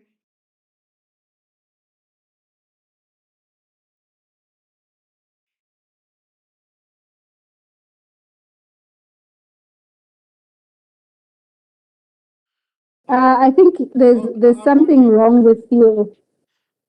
I hear Did you you now. sort it out? Yeah, the system has moved my speaker to a third what. I don't know. Oh no, Anyway, Dipolelo was asking other things, and it's clear that the instructions were not read. Uh, yeah, that's what I can say because the question is actually addressed in the instructions. oh, the player was asking something. Yeah, so when the mic was not working on your side, Cario, it said Dipolelo, Shem, because I know Shem. Make a Um, move for fair. the Vela. Evening, everybody. Evening. My question is on a PowerPoint about the transitions. Can you make a transition for each slide or one transition, different transition on each slide, or you only make one transition, like one type of transition for all the slides? I don't know if you get me or. I understand you clearly. So yes, you can apply one transition for all the slides, or you can apply different ones for every slide. So slide 1 can have its own transition, slide 2 can have its own transition, or you can use one transition for all the slides. It will be the same for all. Oh, okay. Thank you, sir. Yebo.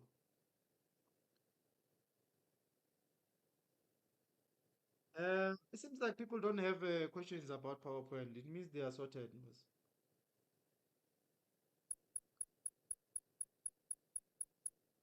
Uh, Matsuso,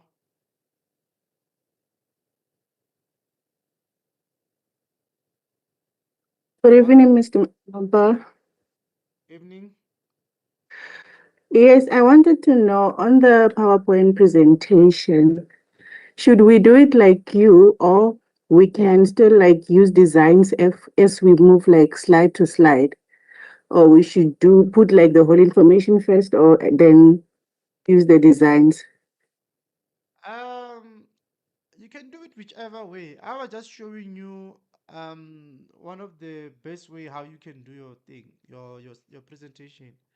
But I wouldn't start with how do I put it? When you make cake, you don't start with the toppings, right?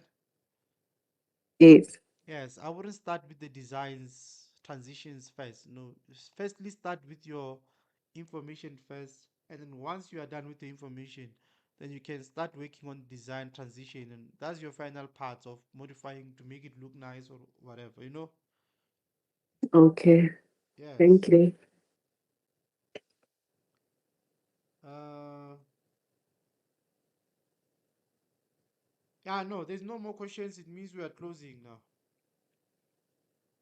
Okay, since there's no more hands, do we move to access quickly? No questions mean only if you started with the assignment. Ah, hey, Nkari, you're starting. This thing is not for assignment 3. We're not teaching you this for assignment 3. We are teaching you because you have to do learning unit 3. All right, now let's move to access. Any questions with access? Even though it's not visible enough, I cannot zoom this screen.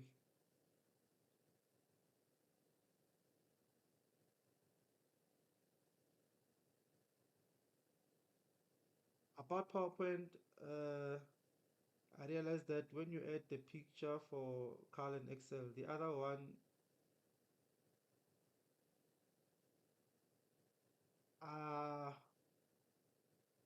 who's did? Tobek, remember? Um, Let me just from here add a new slide. Remember here, when I insert a picture, it's from an online place, right? So People love food, eh? So when you check here, Creative Commons is selected. Immediately when I click on this picture, also the caption of this license, where it comes from, will also be inserted onto the PowerPoint. Okay, let me click on insert. Can you see the why is it zooming so quickly? Let me just increase. Can you see there at the bottom there? Let me just move this. Automatically insert these with the PowerPoint, right? But should I save this picture? Can I save this picture? Let me save it somewhere and call it picture one, for example, right? Delete this slide as well. There's nothing there. Reduce. If I take this picture from my computer,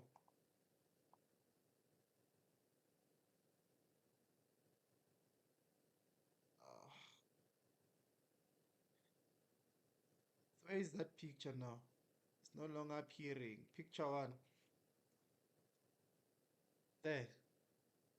If I save this picture from my computer, can you realize that this picture does not have any caption, nothing?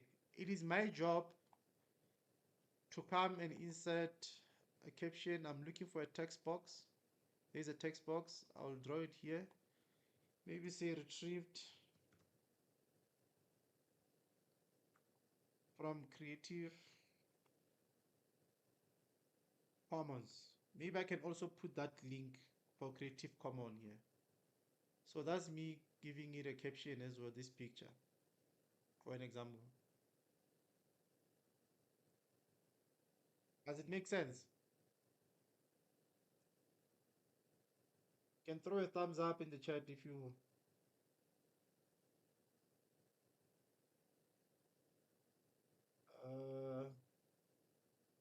didn't Matuso. Oh, okay. All right. Now you saw how the referencing comes. If you get it from online, you choose that Creative Commons thing, it does work. So another thing maybe that I can put it out there for some people, if you go online and say, let's say www.google.com,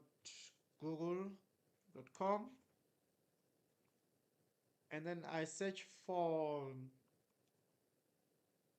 let's just search for the word cake, for example, and I go for images.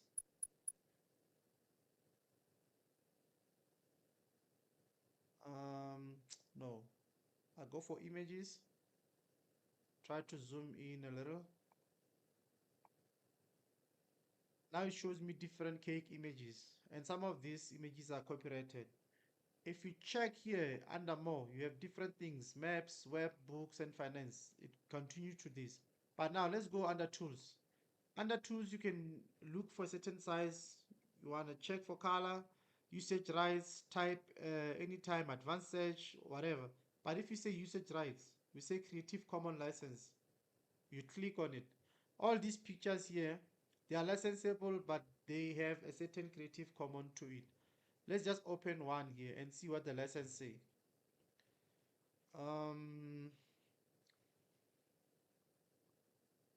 Does it have any licensing somewhere down here? Let me search for it.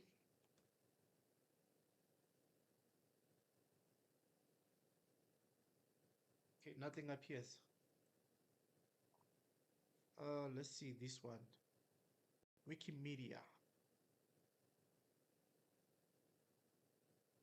I hate these things. These pop-ups. I don't like this at all.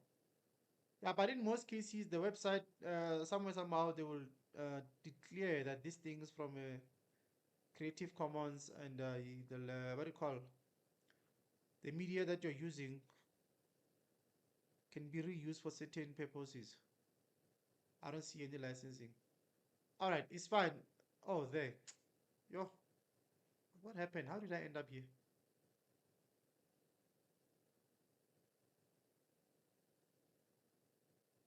Microsoft Teams move. So for example, this image here, you can also use, since it belongs to under Creative Commons, I want to see the license. There it is. Here is the license. As you can see, let me zoom in. The license says, if you use this image here, you are free to copy and distribute the work. You are free to adapt the work. What does adapt the work mean? For example, if you don't like the color of the strawberries, you want to make them black, you are allowed to change the colors of the strawberry by editing the picture. You are also free. You must give appropriate credit, provide the link, license, and all those things. You may, okay, when you use it, even if you modify it, let's copy it. Copy image, go to PowerPoint. I want to show you how I'm going to apply those. I want to show you how I'm going to apply those license thing. The user of the picture or the owner stated that you can share or copy. I just copy it. There's no problem. I can distribute or transmit the work is fine. I can also adapt the work. So meaning that I have the right also to come to say picture format, color corrections, change the color of this picture to look more like this. You see, I just changed the color because the license allows me. But attribution says you must give appropriate credit to this. For example, birth cake sauce, birthday cake uploaded by Faye. This is the person's name. I can come here, insert text box. Where is the text box now? Microsoft Teams things, the recording panel. I can come here, go here. I can say by Faye.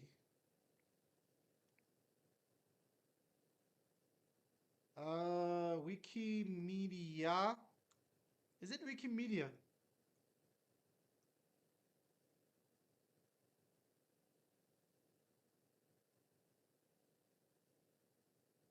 CC 2.0, Creative Commons 2.0. You see, that's how this works. There's no plagiarism here.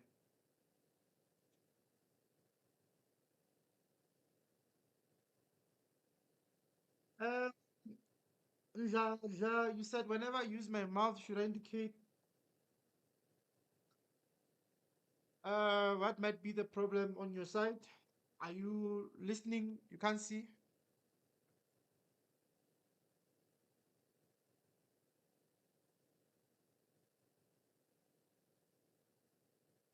Or is Wikipedia?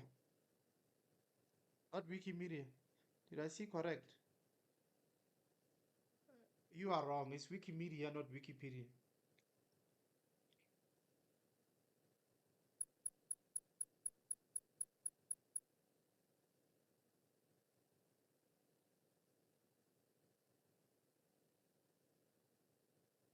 Yeah, but remember the lessons also tells you what you should do with the picture. For example, this is not allowed. This one here. For example, let me just do this.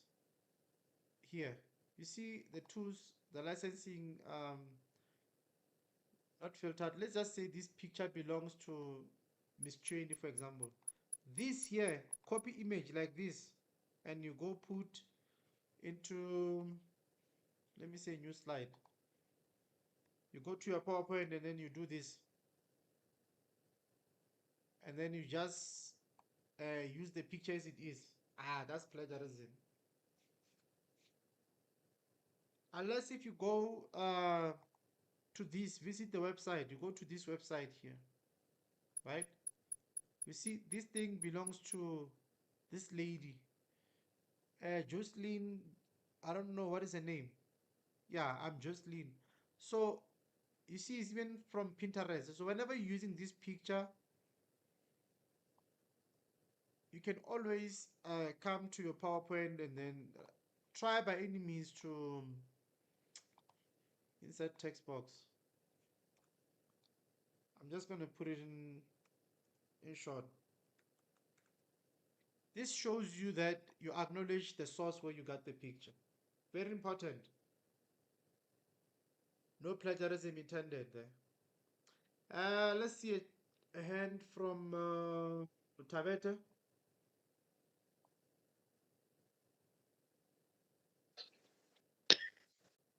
Good evening, Mr. Mamba and everyone. Evening. Well, I would like to ask if when it comes to online pictures, like towards the end of the PowerPoint slide, should we actually reference our online pictures or how do we do it? I just showed you right now. Did you see the... By just doing this is enough.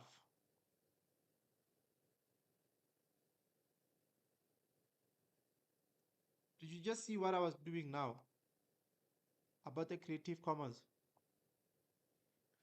Yes, what you were doing, sir. Yes, so by just doing this is enough.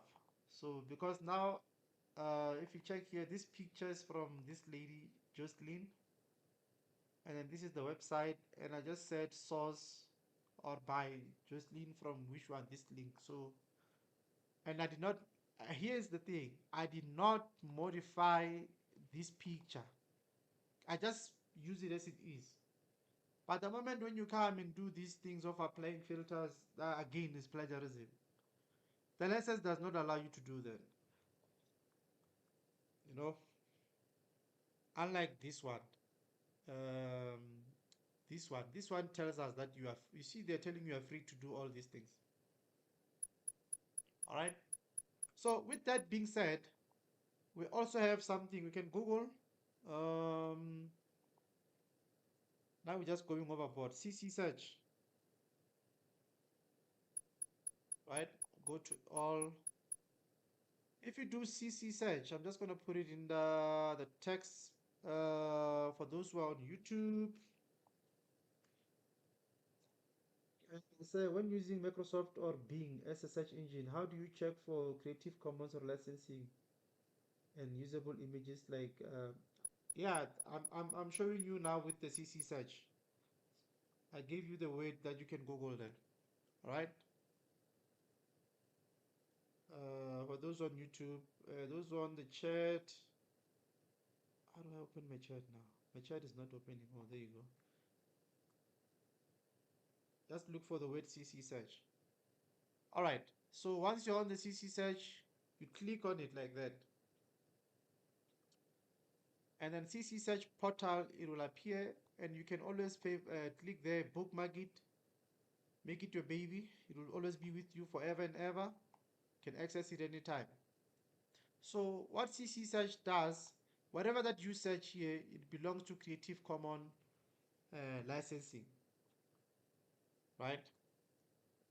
So the Creative Commons licensing, okay, we have attribution 4.0 licensing. Let me open it so that you can see what it talks about quickly before we search anything.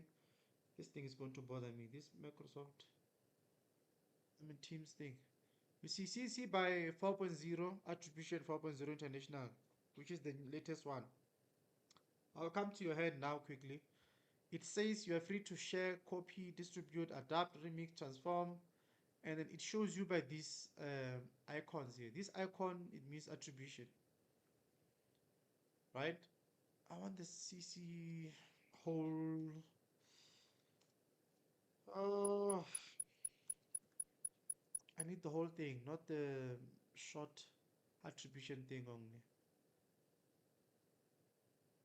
Where's the whole? Yeah, there. You see? Let me copy these as well so that you can read how the license is applied. I'm going to put it on the chat quickly. For those on YouTube as well, is there on the chat. Understand the licenses, how they work. CC BY, right? When you see this, Creative Commons, BY means the license enables reusers to distribute, remix, adapt, and build. By SA, the license allows commercial use. You can, whatever that you find online, it means when it's like this, it means this picture, for example, if it's under this license, you are able to take that picture and also use it for things that you want to, for commercial value. For example, if you are selling quarter, you can have that picture, or if you are selling cakes, you can use that picture in your advertisement and advertise it for the purpose of selling or whatever.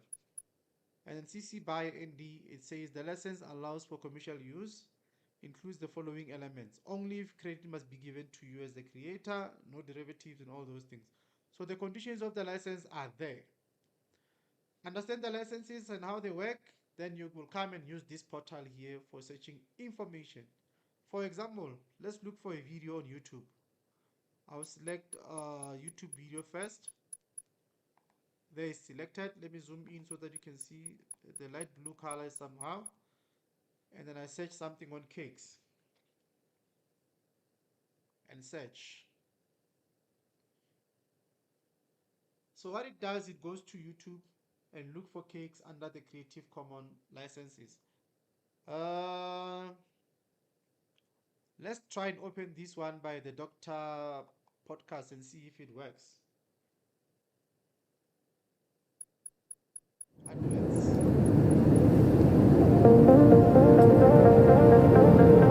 Okay, It's almost my birthday, but all right, now the video open. Before I even entertain the video, but remember I want the video that is binded by these licenses here. Before I even open the video, what I do, I scroll down, I go under more, I try to check the licensing somewhere around the description.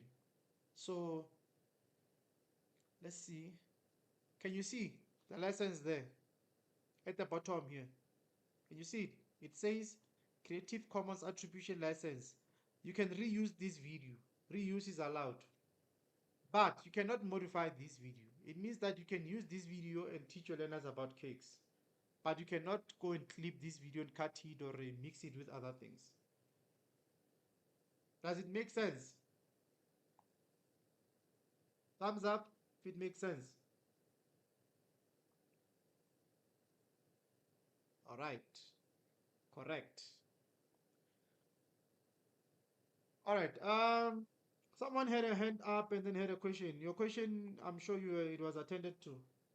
The class is almost over. A minute, then we wrap. Those on YouTube, something on the chat just to say it makes sense what I just said.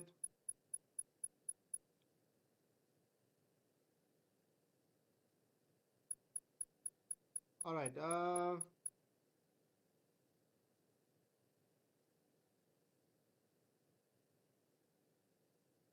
Let's see. Veronica. 5 password closing, guys. I need to stop the Q&A recording. Veronica, you may speak. All right. Good evening, Mampa. I'm sorry, I was struggling with my mic. I'm commuting with my PC, so I was struggling. I just wanted to ask, you were saying something on the picture that we've copied from the website of that, is it Jacqueline, if I remember, or I can't remember her name. You said if we are mixing it, like maybe if we are editing it, maybe changing a color or something, it's not allowed. But also, I just wanted to check, what if maybe I adjust it, like maybe I want to make it bigger or smaller? Is that not allowed as well? No, that you can Like, do. oh, okay. Okay. But this you cannot do. Like cropping. You see here. Like this. That you cannot do. Oh, You are okay. modifying No, the picture. Resizing the picture doesn't change the shape. It doesn't, I mean, what do you call it? It doesn't change the contents of the picture, but only just the size. okay, Miss Mom. Thank you so much. Yebo. All right, guys, that was the last question, and then I'm going to stop the Q&A recording now. How many recordings we have? 3. By the way, this thing, yeah, creative, you can use it on all your modules. Okay?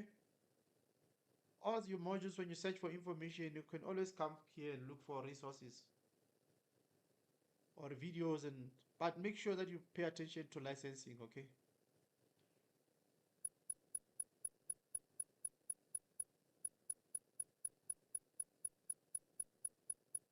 Yes. Hey, I haven't seen the chat. It seems like people are angry because of World Cup yesterday. What's going on?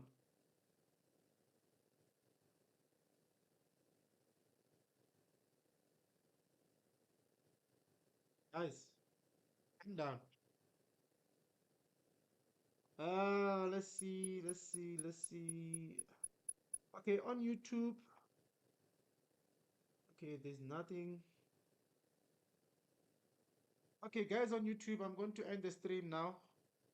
And then for those who are on Microsoft Teams, uh, the stream on YouTube, for example, under live, nothing will be cut. It will be the whole class since from start until finish. So you can always go and watch it there. But the videos that will be uploaded under CIC, it will be for PowerPoint in two different pieces, Access and Q&A. I think I saw something. Oh, okay. What is this?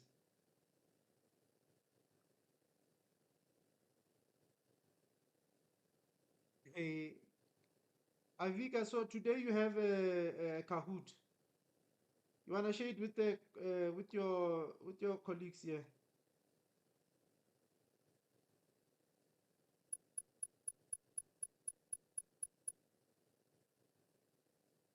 Where's Avika? I don't even see her. We must make you a class rep now.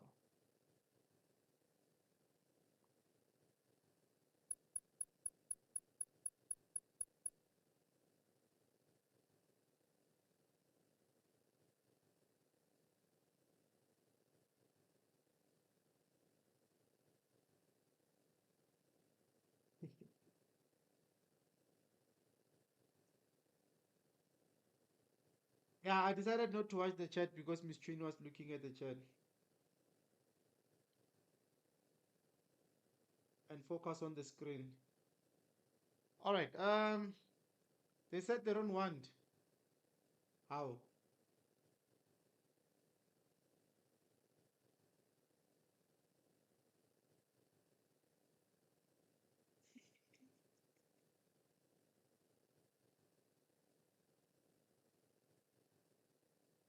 Uh,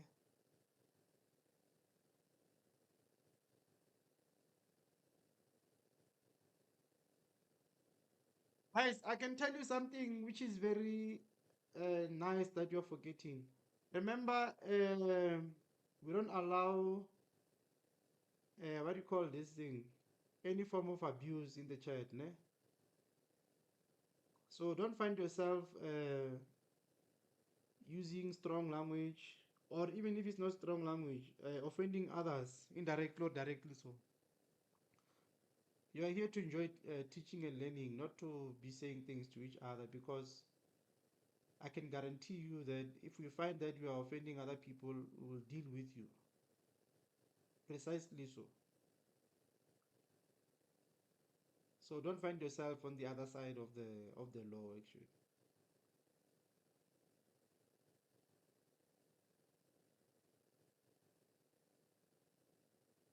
Yeah, but you have I gave you sharing rights. If you are able to present the code on the screen, those who participate will participate. Those who do not want to is fine. We have concluded the class. Guys, don't use your World Cup emotions here, man. Calm down. We understand. Next time, 5 years, we'll wait and then we'll see something will happen again. Calm down, guys. Yes, we are done with the class. Let's see. Let's hope if Avika, you. Yes, I gave you sharing rights. Let me stop sharing. People must remember that when you come to CIC classes, this is where you're going to you have fun, you enjoy learning. But once you start bullying others, I'm still saying we will find you and then we'll deal with you.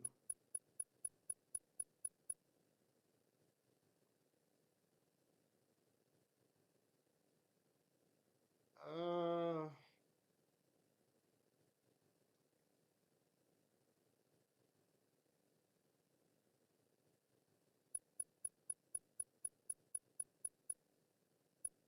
Miss Cheney, I'm not sure when do you think we can do what do you call peer assessment with them?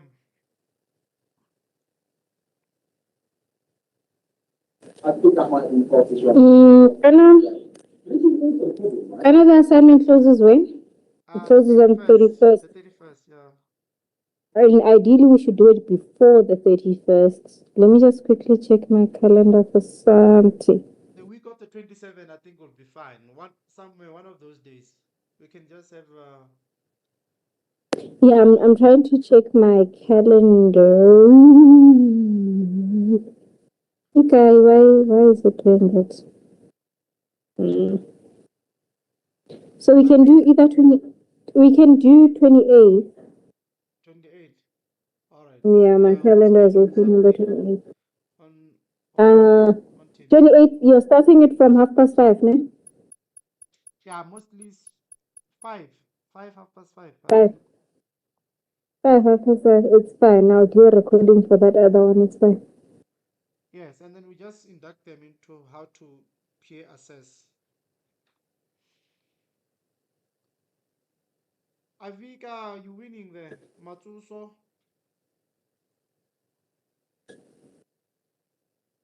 Mr. Mamba, okay, I wanted to ask about this peer assessment, but I was scared you will say no questions about assignment 3. I wanted to know, like, are you still going to reevaluate it after we assess ourselves? Yeah, there will be that process. Oh, okay, because I was just thinking maybe I'll get assessed by somebody that just woke up on the wrong side of the bed and give me like bad marks or so. Yeah, I think the emotions of World Cup will be gone by that time. They will be happy and free. They'll be But ready if for they're not applause. happy, Mr. Mampa, are you going to, like, seriously, are you going to check it if really, Yeah, like, we they check gave us what we everything. deserved? We check everything. Okay, thank you. Yo, hey, I even forgot. Guys, you must tell your neighbors there. When I say neighbors, because you are living in the same estate on the WhatsApp group there. We have a situation whereby some of you decided to take your week's links and borrow them to your friends on the assignment. I'm asking myself, are you aware that thing can get you penalized from attending in the institution for the next 2 years? Expect an email from me and also from the registrar, the administration, the disciplinary people.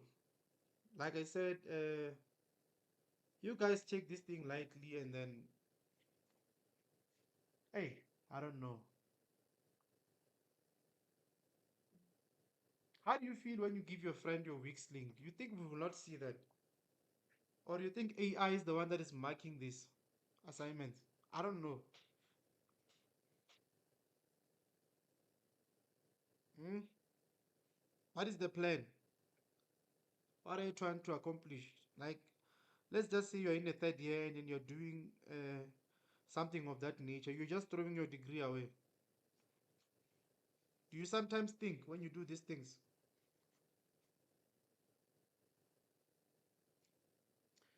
Avika, are you ready? Share your screen, Pelare. Let's see the or what do you call? Do we need a pin? Your Kahoot is unable to save. Guys, how Miss Trainee, does Kahoot work these days? Because I see a lot of people they complain about it.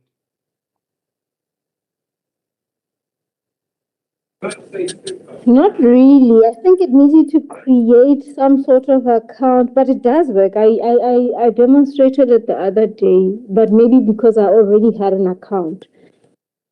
But, because I knew I know like you will do 10, 12 questions in a session, and then after when you add more, it wants you to pay. I know you guys wanted to just do the Kahoot.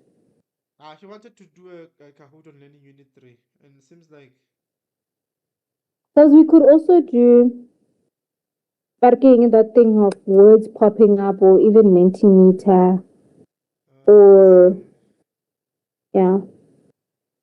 Because I know the Teams feature, the word cloud, here on Teams or Mentimeter could also work out. Yeah. I want to see if. Okay.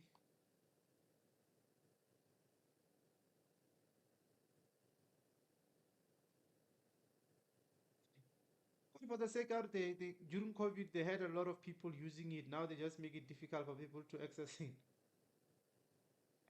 I mean, it's the same thing that happened to PhotoCircle. Remember, it was also free, and then all of a sudden, it's now a paid commodity.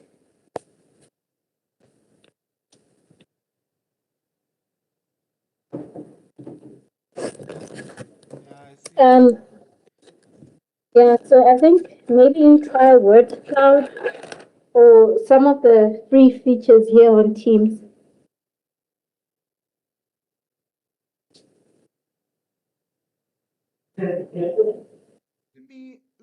Let me try this. Let me try this and see if it will work.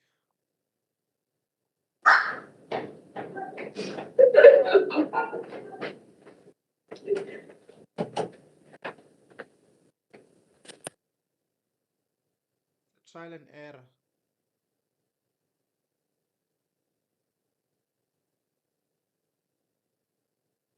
And then what happens?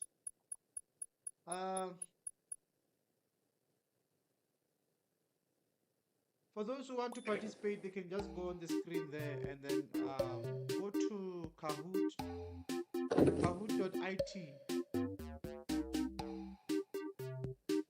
Wait, let me share my screen with sound first.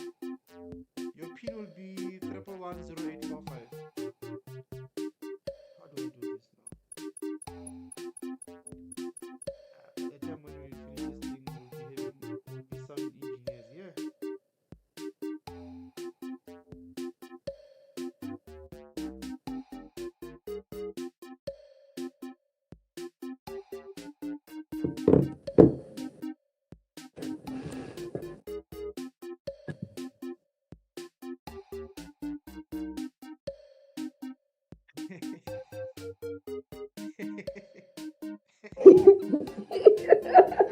Why are you laughing?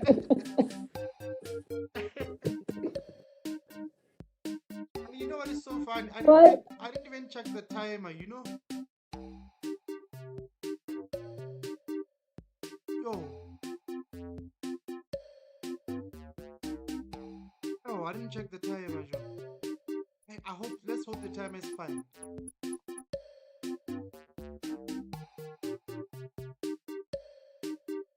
Kendall, Mukuba, the one, WL, Rose.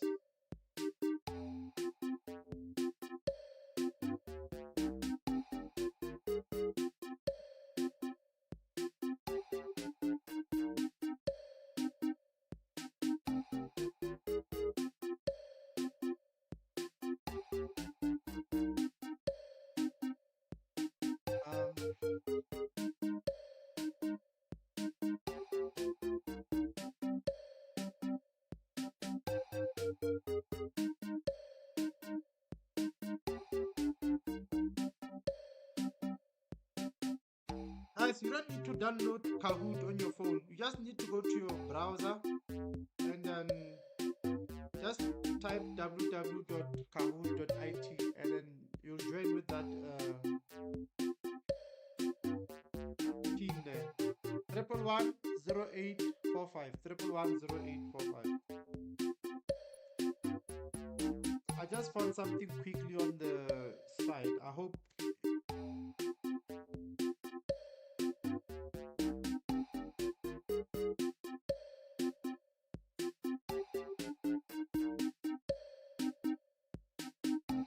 Does it Kanye? The class ended long time ago. Let's say 18 minutes ago, probably.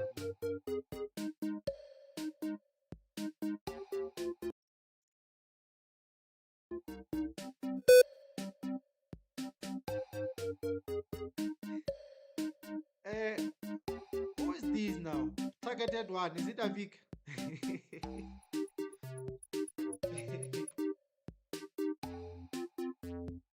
I'm reading the chat and I'm reading the names here. I'm just thinking, is it you? Hi, I can access it. I don't know it. I can access your Kahoot. 0845. Helvika said yes, sir. Guys, easy to read these things, eh? 1045. I'm gonna start in a minute. I just pray that when we click start, they don't say pay. So Maraveli will just exit.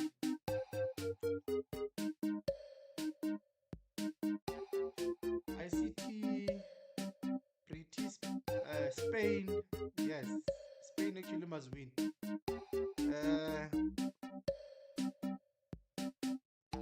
Somebody said missing.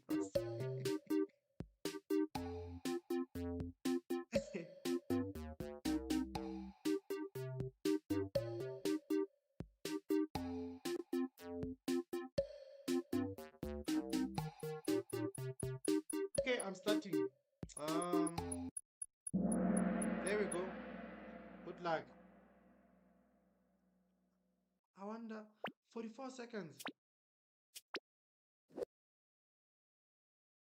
13. Which program does this icon open? Which program does this icon open? 22 answers.